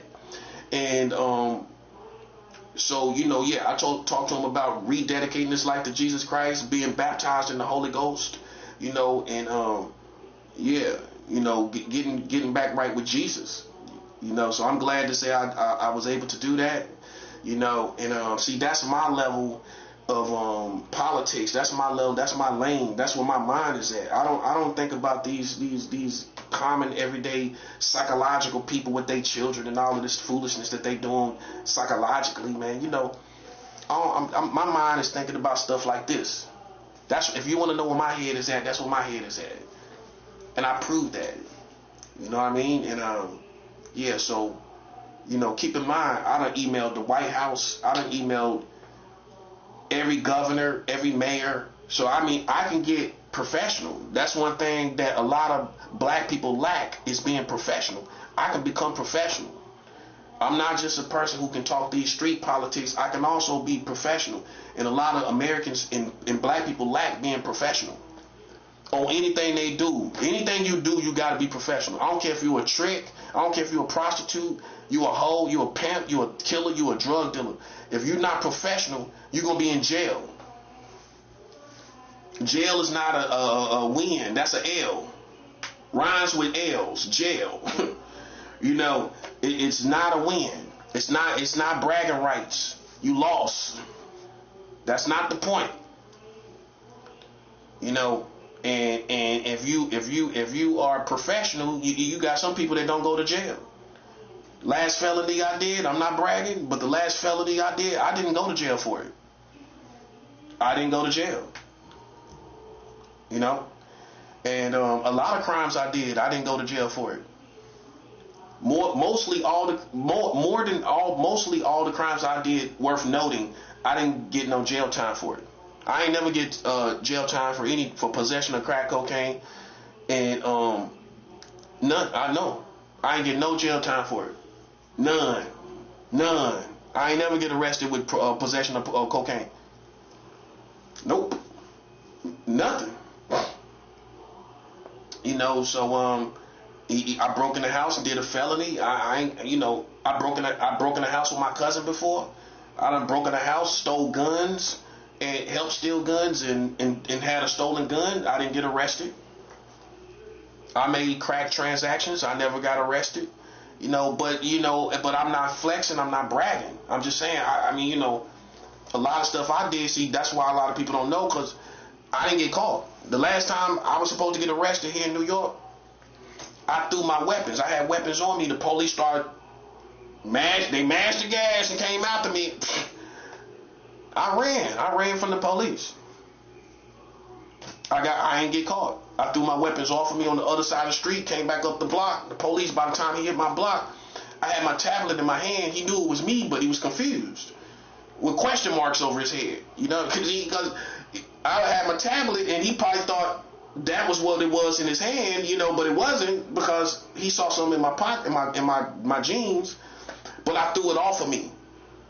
I knew what he saw, right? Because I know how it slips sometimes, because I got big butcher knives, right? So it slips sometimes, right? So he saw it, and he came down the block and kept breaking at the light. So I knew he wanted to get out on the medium between the streets. So I'm paying attention, because I always do.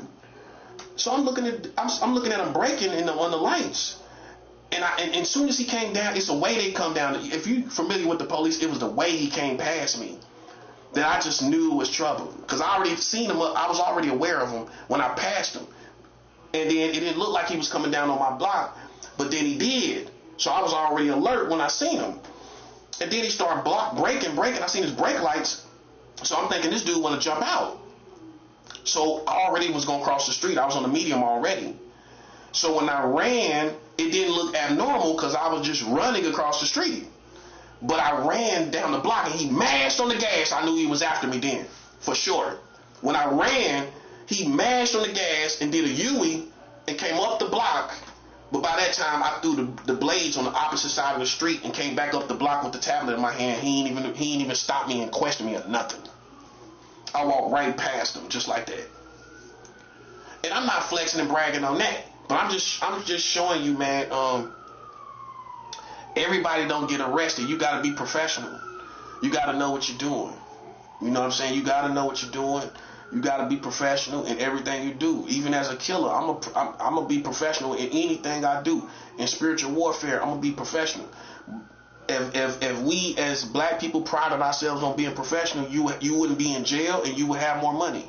I'm not telling you to do illegal stuff, but I've been professional. I'm professional. I pride myself on that. Not to look the part, to be the part, like the old school. Oh, these kids got tattoos on their face. The police know you a thug. They gonna suspect you a thug. You look like one. See, the old school is you don't look the part, you be the part. So I ain't gonna look like I'm just a complete criminal. You know what I'm saying? You ain't gonna look like no complete criminal. You know what I'm saying? You can have a little style about you, but if you start doing serious crimes, you gotta kind of tighten up. You gotta clean up. You gotta clean up your look a little bit. You don't want to set off no radars where you just look thugged out, like you selling kilos. You out here smoking Optimos, selling kilos, thugged out. Nah. You gonna get detected. The police gonna see the aura on you. They already gonna see the aura anyway. That's why the police, when you talk about stop and frisk, it's really basically they see you for who you are. They gonna see your aura. They can tell you a thug. Think about it. They can look at your energy and tell you a thug. So you could just act like it's discrimination, or you could say, well, okay, they can tell I'm real. They can tell I'm a street nigga. They know I'm doing. Come on, they know what you're doing, bro. That's why it's no such thing of a block no more. You can't post on the block and sell drugs no more. No, man. An old woman would know what you're doing. If you standing outside too long, they don't watch so many movies. Even old people know you selling drugs. Young people definitely gonna know. Old people know you selling drugs. He look like he's standing out there like he's selling drugs. You can't stand on no block. No, you can't stand on no block no more.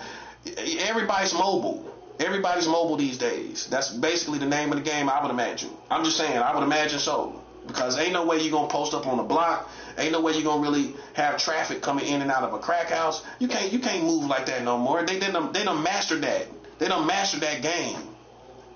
You got to be more mobile to anything if somebody sells drugs. You can't be sitting up, posted up, unless you in a dope hole, what we call a dope hole in the South, where you down in the cut, where it's a dangerous neighborhood where the police don't even come. Now you can post up there, you can post up on the block there, and you can post up in the house. But if your neighborhood ain't that hard like that, you can't post. You can't. No. Then your neighbors, you can't trust your neighbors or not. You can't do it. You can't move like that.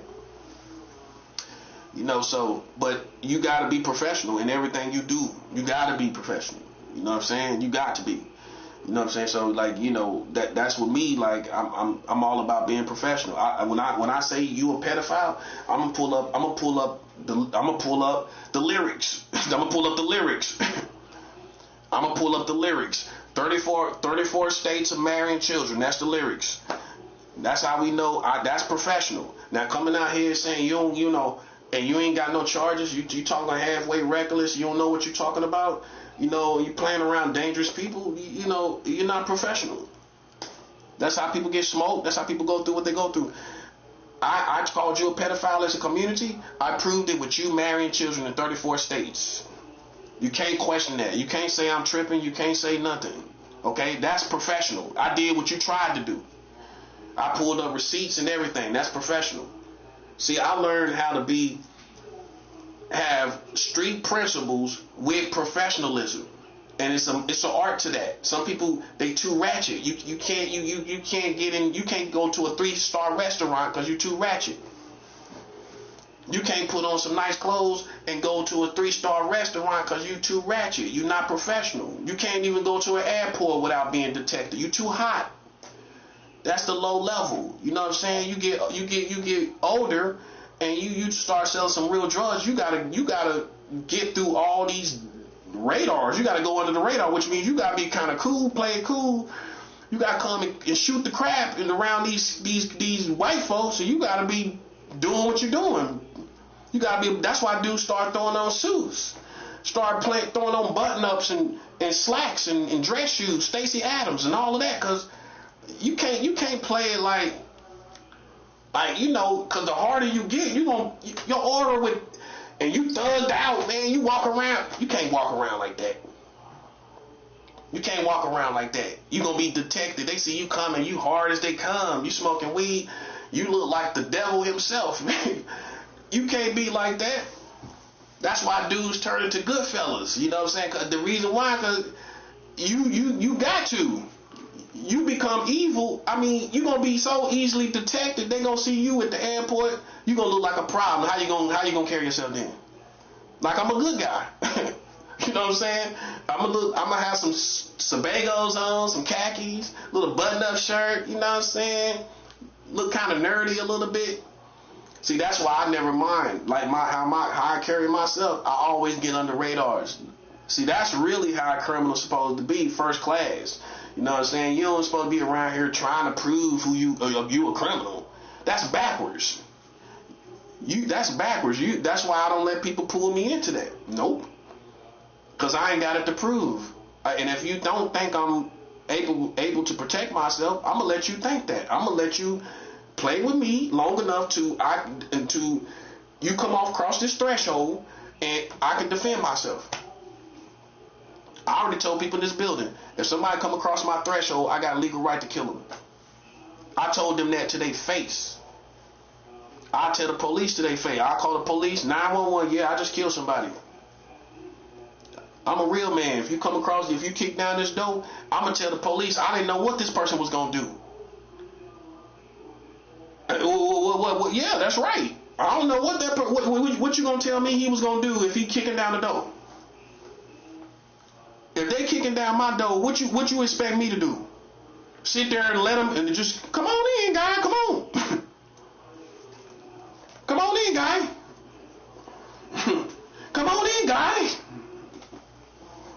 Come on in, guy. Yeah, come on in, guy. I got something for you, guy. That's what I'm saying. See, I know my legal rights. See, I done been through stuff where somebody done came into my apartment while I was asleep. I've been through real stuff, bruh. This dude, I woke up one day. I can't make this up, man. I just got my apartment. So I'm laying on my floor. I ain't even got a bed at this point. So I'm like sleeping on the floor. I woke up and somebody was in my apartment. I'm like, how can this dude, I'm like puzzled, right? I get up, I tell the dude, he stayed right next door. He was so high, he came to my apartment. That's the only thing that makes sense. Because even if you came into the wrong door, I ain't never been that high in my life. If you open the door, you gonna notice past the hallway, that ain't none of your house. That ain't your apartment. Your apartment don't look like that. So that you ain't even gotta come all the way in. This dude walked all the way down my hallway into my open studio room and looked at me. And I'm looking at this dude right here in New York. I stepped out the apartment when he left. Oh, he said, like that. Like, when he walked away, I said, hold up. I walked out, I said, yo, he was right next door. I said, bro, I have weapons in this apartment, bro. I have weapons in here. He's like, oh, I'm sorry. I said, yo, I have weapons in here, bro. I could have killed him. I had legal right to kill him. I don't have to explain to the police why I killed him. If he come into my room and across my threshold, I don't have to explain that. No, you don't. You ain't got to give no explanation. If they technically across your threshold, you do not have to explain the nature of the person, what they was doing, their behavior, their demeanor, nothing. They crossed that threshold, they good as dead. I could have killed that dude. I could have killed him.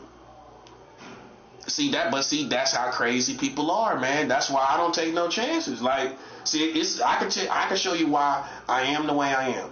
Even in this building, somebody bust through my door and put a hole in the door and opened the door. This is in this building. He punched a hole in the door and put a hole in the door. You ain't gonna be a little apprehensive if somebody walked through your door and you laying down. That ain't gonna get you a little tight, a little on point. The stuff that happened to me just makes me better, bro. It really do. It influences me. Yes, it do. See, some people ain't been through nothing. You ain't been through nothing crazy and strange. Like somebody walking into your apartment. You don't even know this dude. You ain't seen him one day in your life. I ain't see that dude one day in my life. Complete, wild, crazy New York stranger dude walking in my apartment. I told him, yo, I got weapons in here, bro. Oh, I'm sorry. I got weapons, man. That's what. Now you see why I carry stuff, because of crazy people. I'm just ready for it. You know what I'm saying? That's just me. Like they say, if you ready, you ain't gotta get ready. I'm always ready for beef. I'm always ready for something. Somebody start tripping, I'm always ready. That's how you know who real. As soon as somebody start tripping, I'm ready. It can happen right now. I'm ready. That's how you gotta be. But at the same time, you're a good person and everything like that. You know. But yeah, the dude in this building punched through my door and put his hand in the door and came in. I pulled my weapons on him. I said, yo, back up out this door.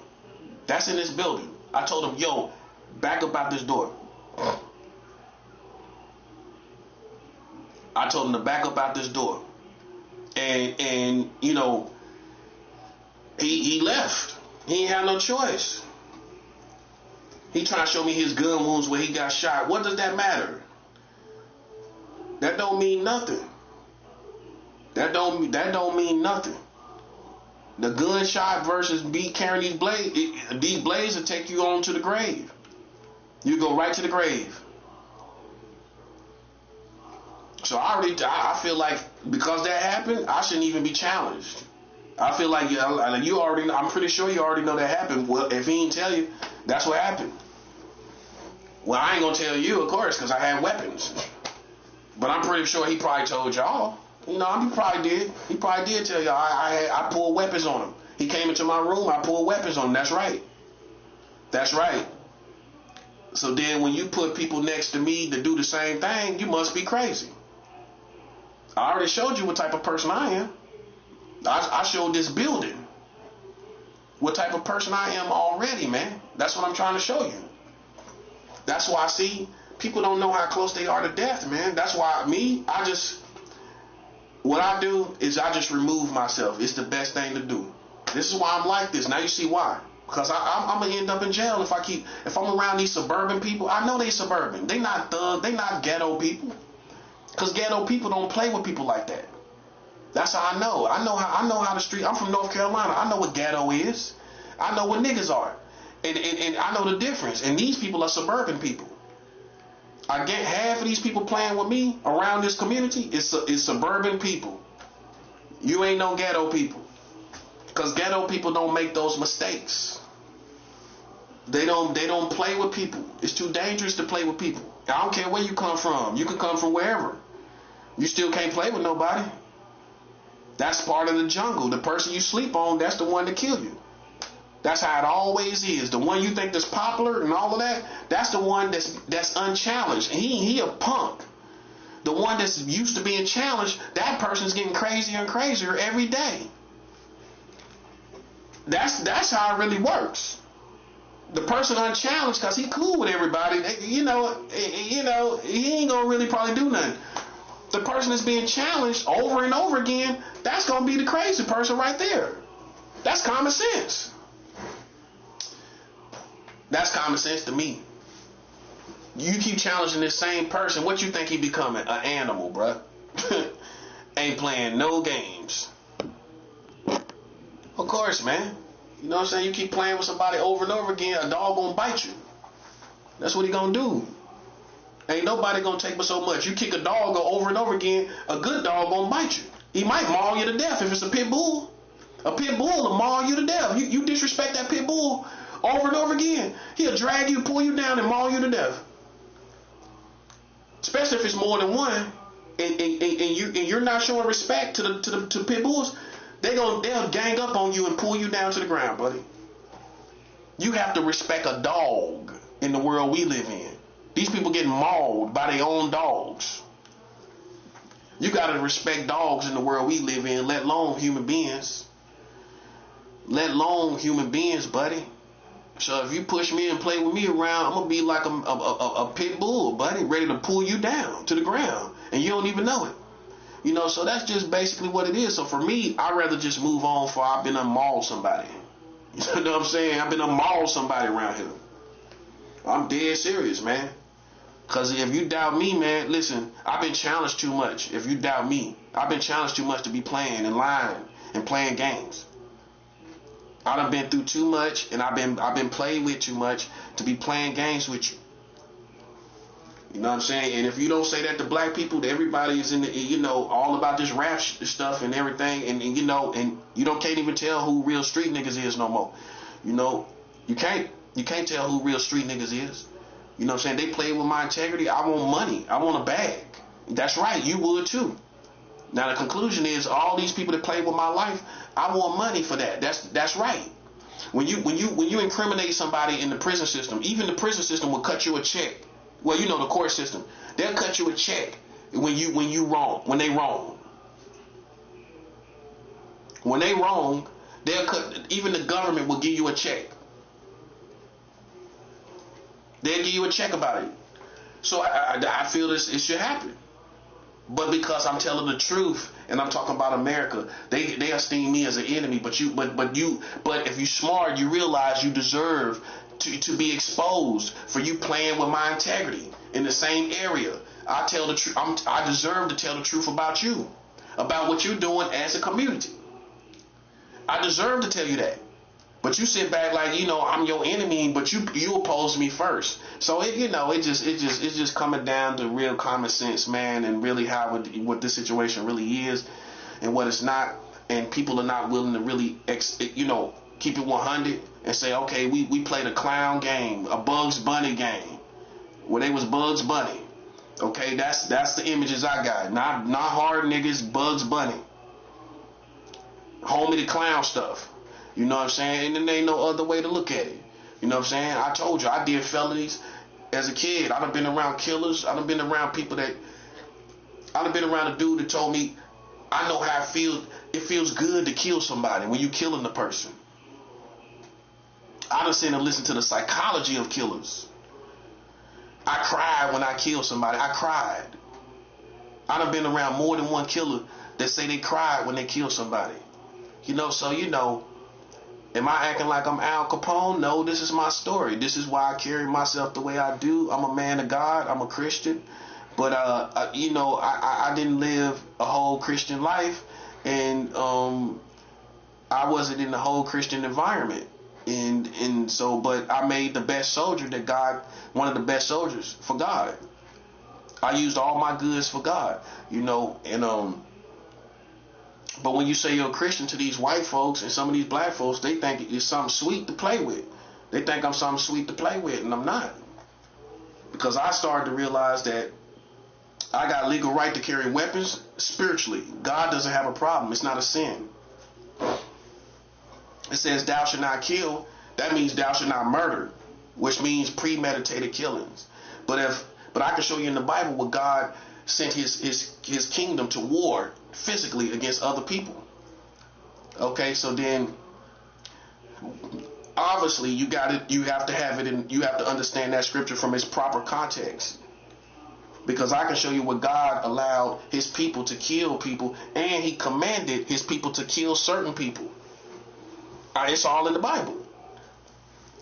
So if killing was spiritually illegal, then God would never have commanded it, ever. If it was unholy in nature, then God would never have commanded it. So thou shalt not kill is thou shalt not murder, which means you shouldn't go out premeditating to go kill somebody. But if you're trying to protect yourself, or it's a matter of war, see, people don't know when it's a war because they used to street stuff. A war is when it's declared for me, and let's just talk about this situation. When it's a significant number of people against me. When it's a significant number of people against me, I have the right to declare war. Whether the government agrees with it, the police or the military. I have the right. If I don't, and listen, I'm not splitting hairs about who the heck it is. You know, listen. I'm not playing no culture position, no teenager position. I'm not debating who it is. I don't care who it is. And I proved I didn't even have to know who it was.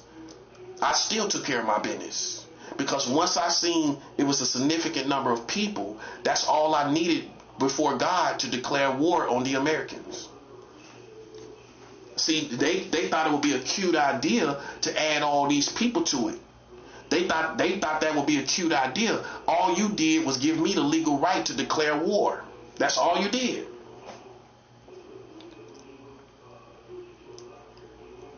All you gave me was the legal right to declare war. If you got a significant number of people against you, what you call that? That's not a street battle. That's not no bull crap that these people tried to make it, or what it was. You know, so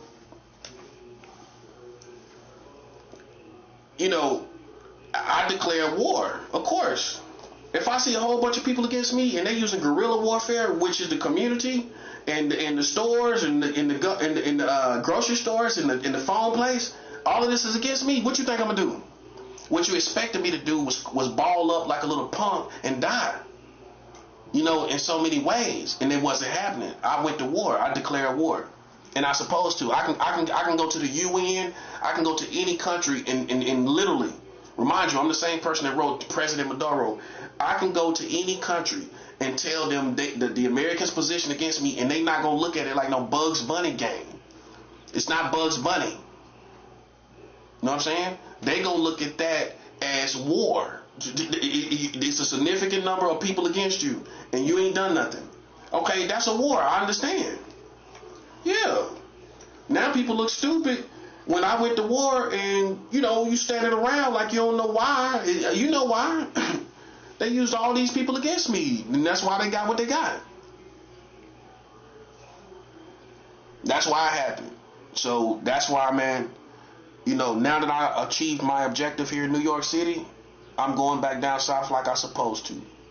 That's it. You know what I'm saying? Because now that I got this far and all this war is going on in the Middle East, imagine me now, with all that being said, imagine me being tried.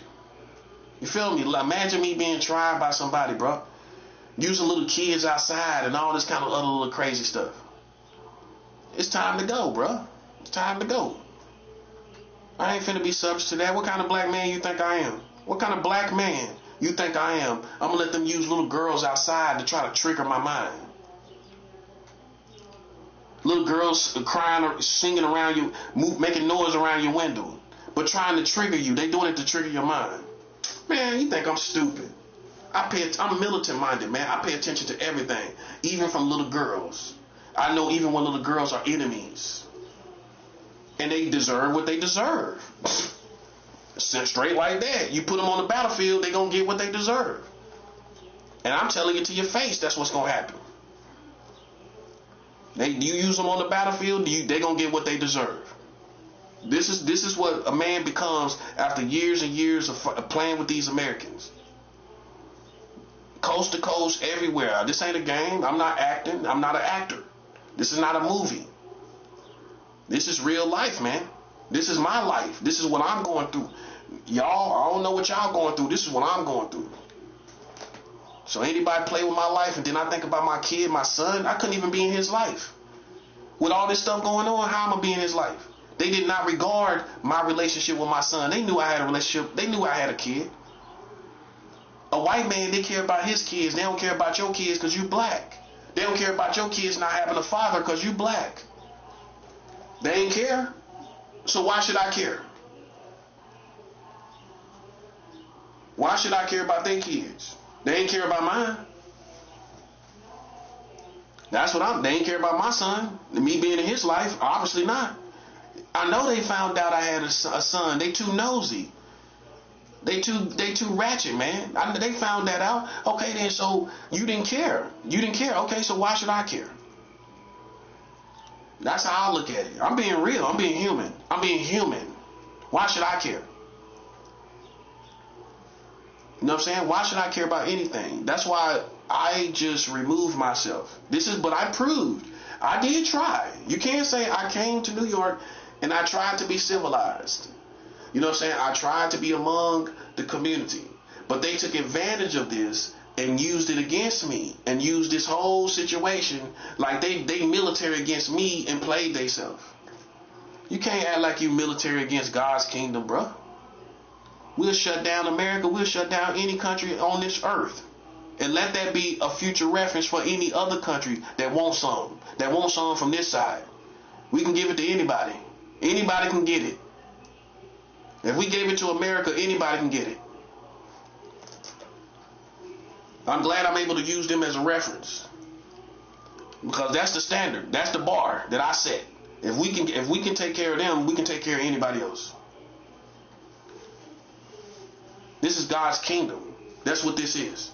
This ain't thugs and gangsters or some gangster organization or no terrorist organization. This is God's kingdom. We are not going to be disrespected. Point blank, period. And when it happens, I remove myself and be a bum on the streets before I'm disrespected. There ain't no way in the world, man. I'm a voucher for all this stuff going on. I'm talking about child marriage laws in the country, and they playing around me talking about pedophiles. And I'm gonna sit there and listen to that foolishness, and I'm the one out here doing stuff that they mama and daddy didn't even do. They parents don't even know this country is marrying children. These ops, these fake ops, they parents don't even know that this country is marrying children. I'm telling you something your mama don't even know. I'm telling you something your grandmama, your granddaddy, your great-granddaddy, none of them don't know this. I make whole generations look like ignorant slaves. They don't even know this stuff that I'm talking about. Your mama and them don't know. Your aunt and uncles and them don't know nothing. Your cousins and them don't even know. Your whole family don't know. I guarantee you, you go talk to the average American family, black, white, or whatever, they don't know this information. So imagine me being subject to that same type of person and your whole family don't know this information. That's how they need to hear it. And that's why I am the way I am. I can break mine down. While some people just arrogant and you like, well, how can they be that arrogant? I wonder myself sometimes. But with me, you can see why I'm bold about this, right? You can see why I'm tripping. Okay, yeah, okay, you know, nobody's saying nothing about this. I'm the only one. Now, can you imagine I would let somebody play with my integrity? No, bro. No, it's not happening. It's not happening. It's not happening, bro.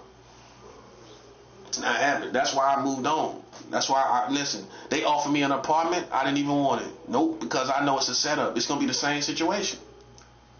Why am I putting myself in that situation on purpose?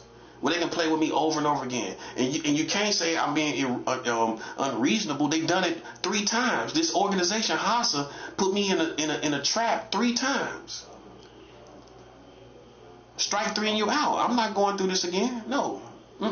Once I knew I left I was gonna leave and go to another housing program, and then they called me out the blue after 9 months. My caseworker never even called me since I've been here in New York, but you called me the day I went to another place. I know that's a trap that you about to send me to, or try to send me to, and I'm not gonna take it. That's why I ain't take the apartment. So now I'm homeless on the street with reputation because I'm homeless, and I could have had an apartment. I could have had it.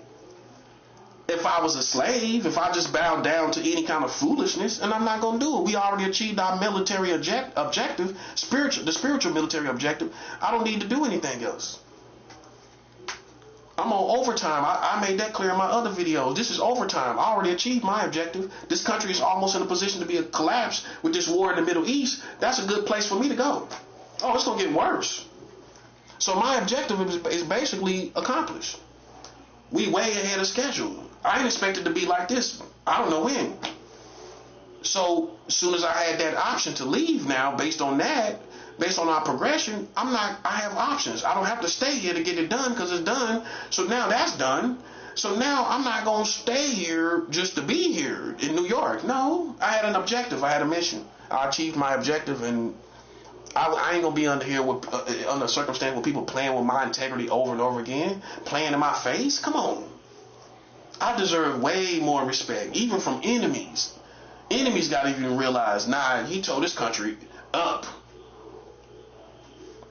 Like, that's why even when I see people that's supposed to be ops don't respect it, nah, it's time to move on. You're a cartoon, bro. See, even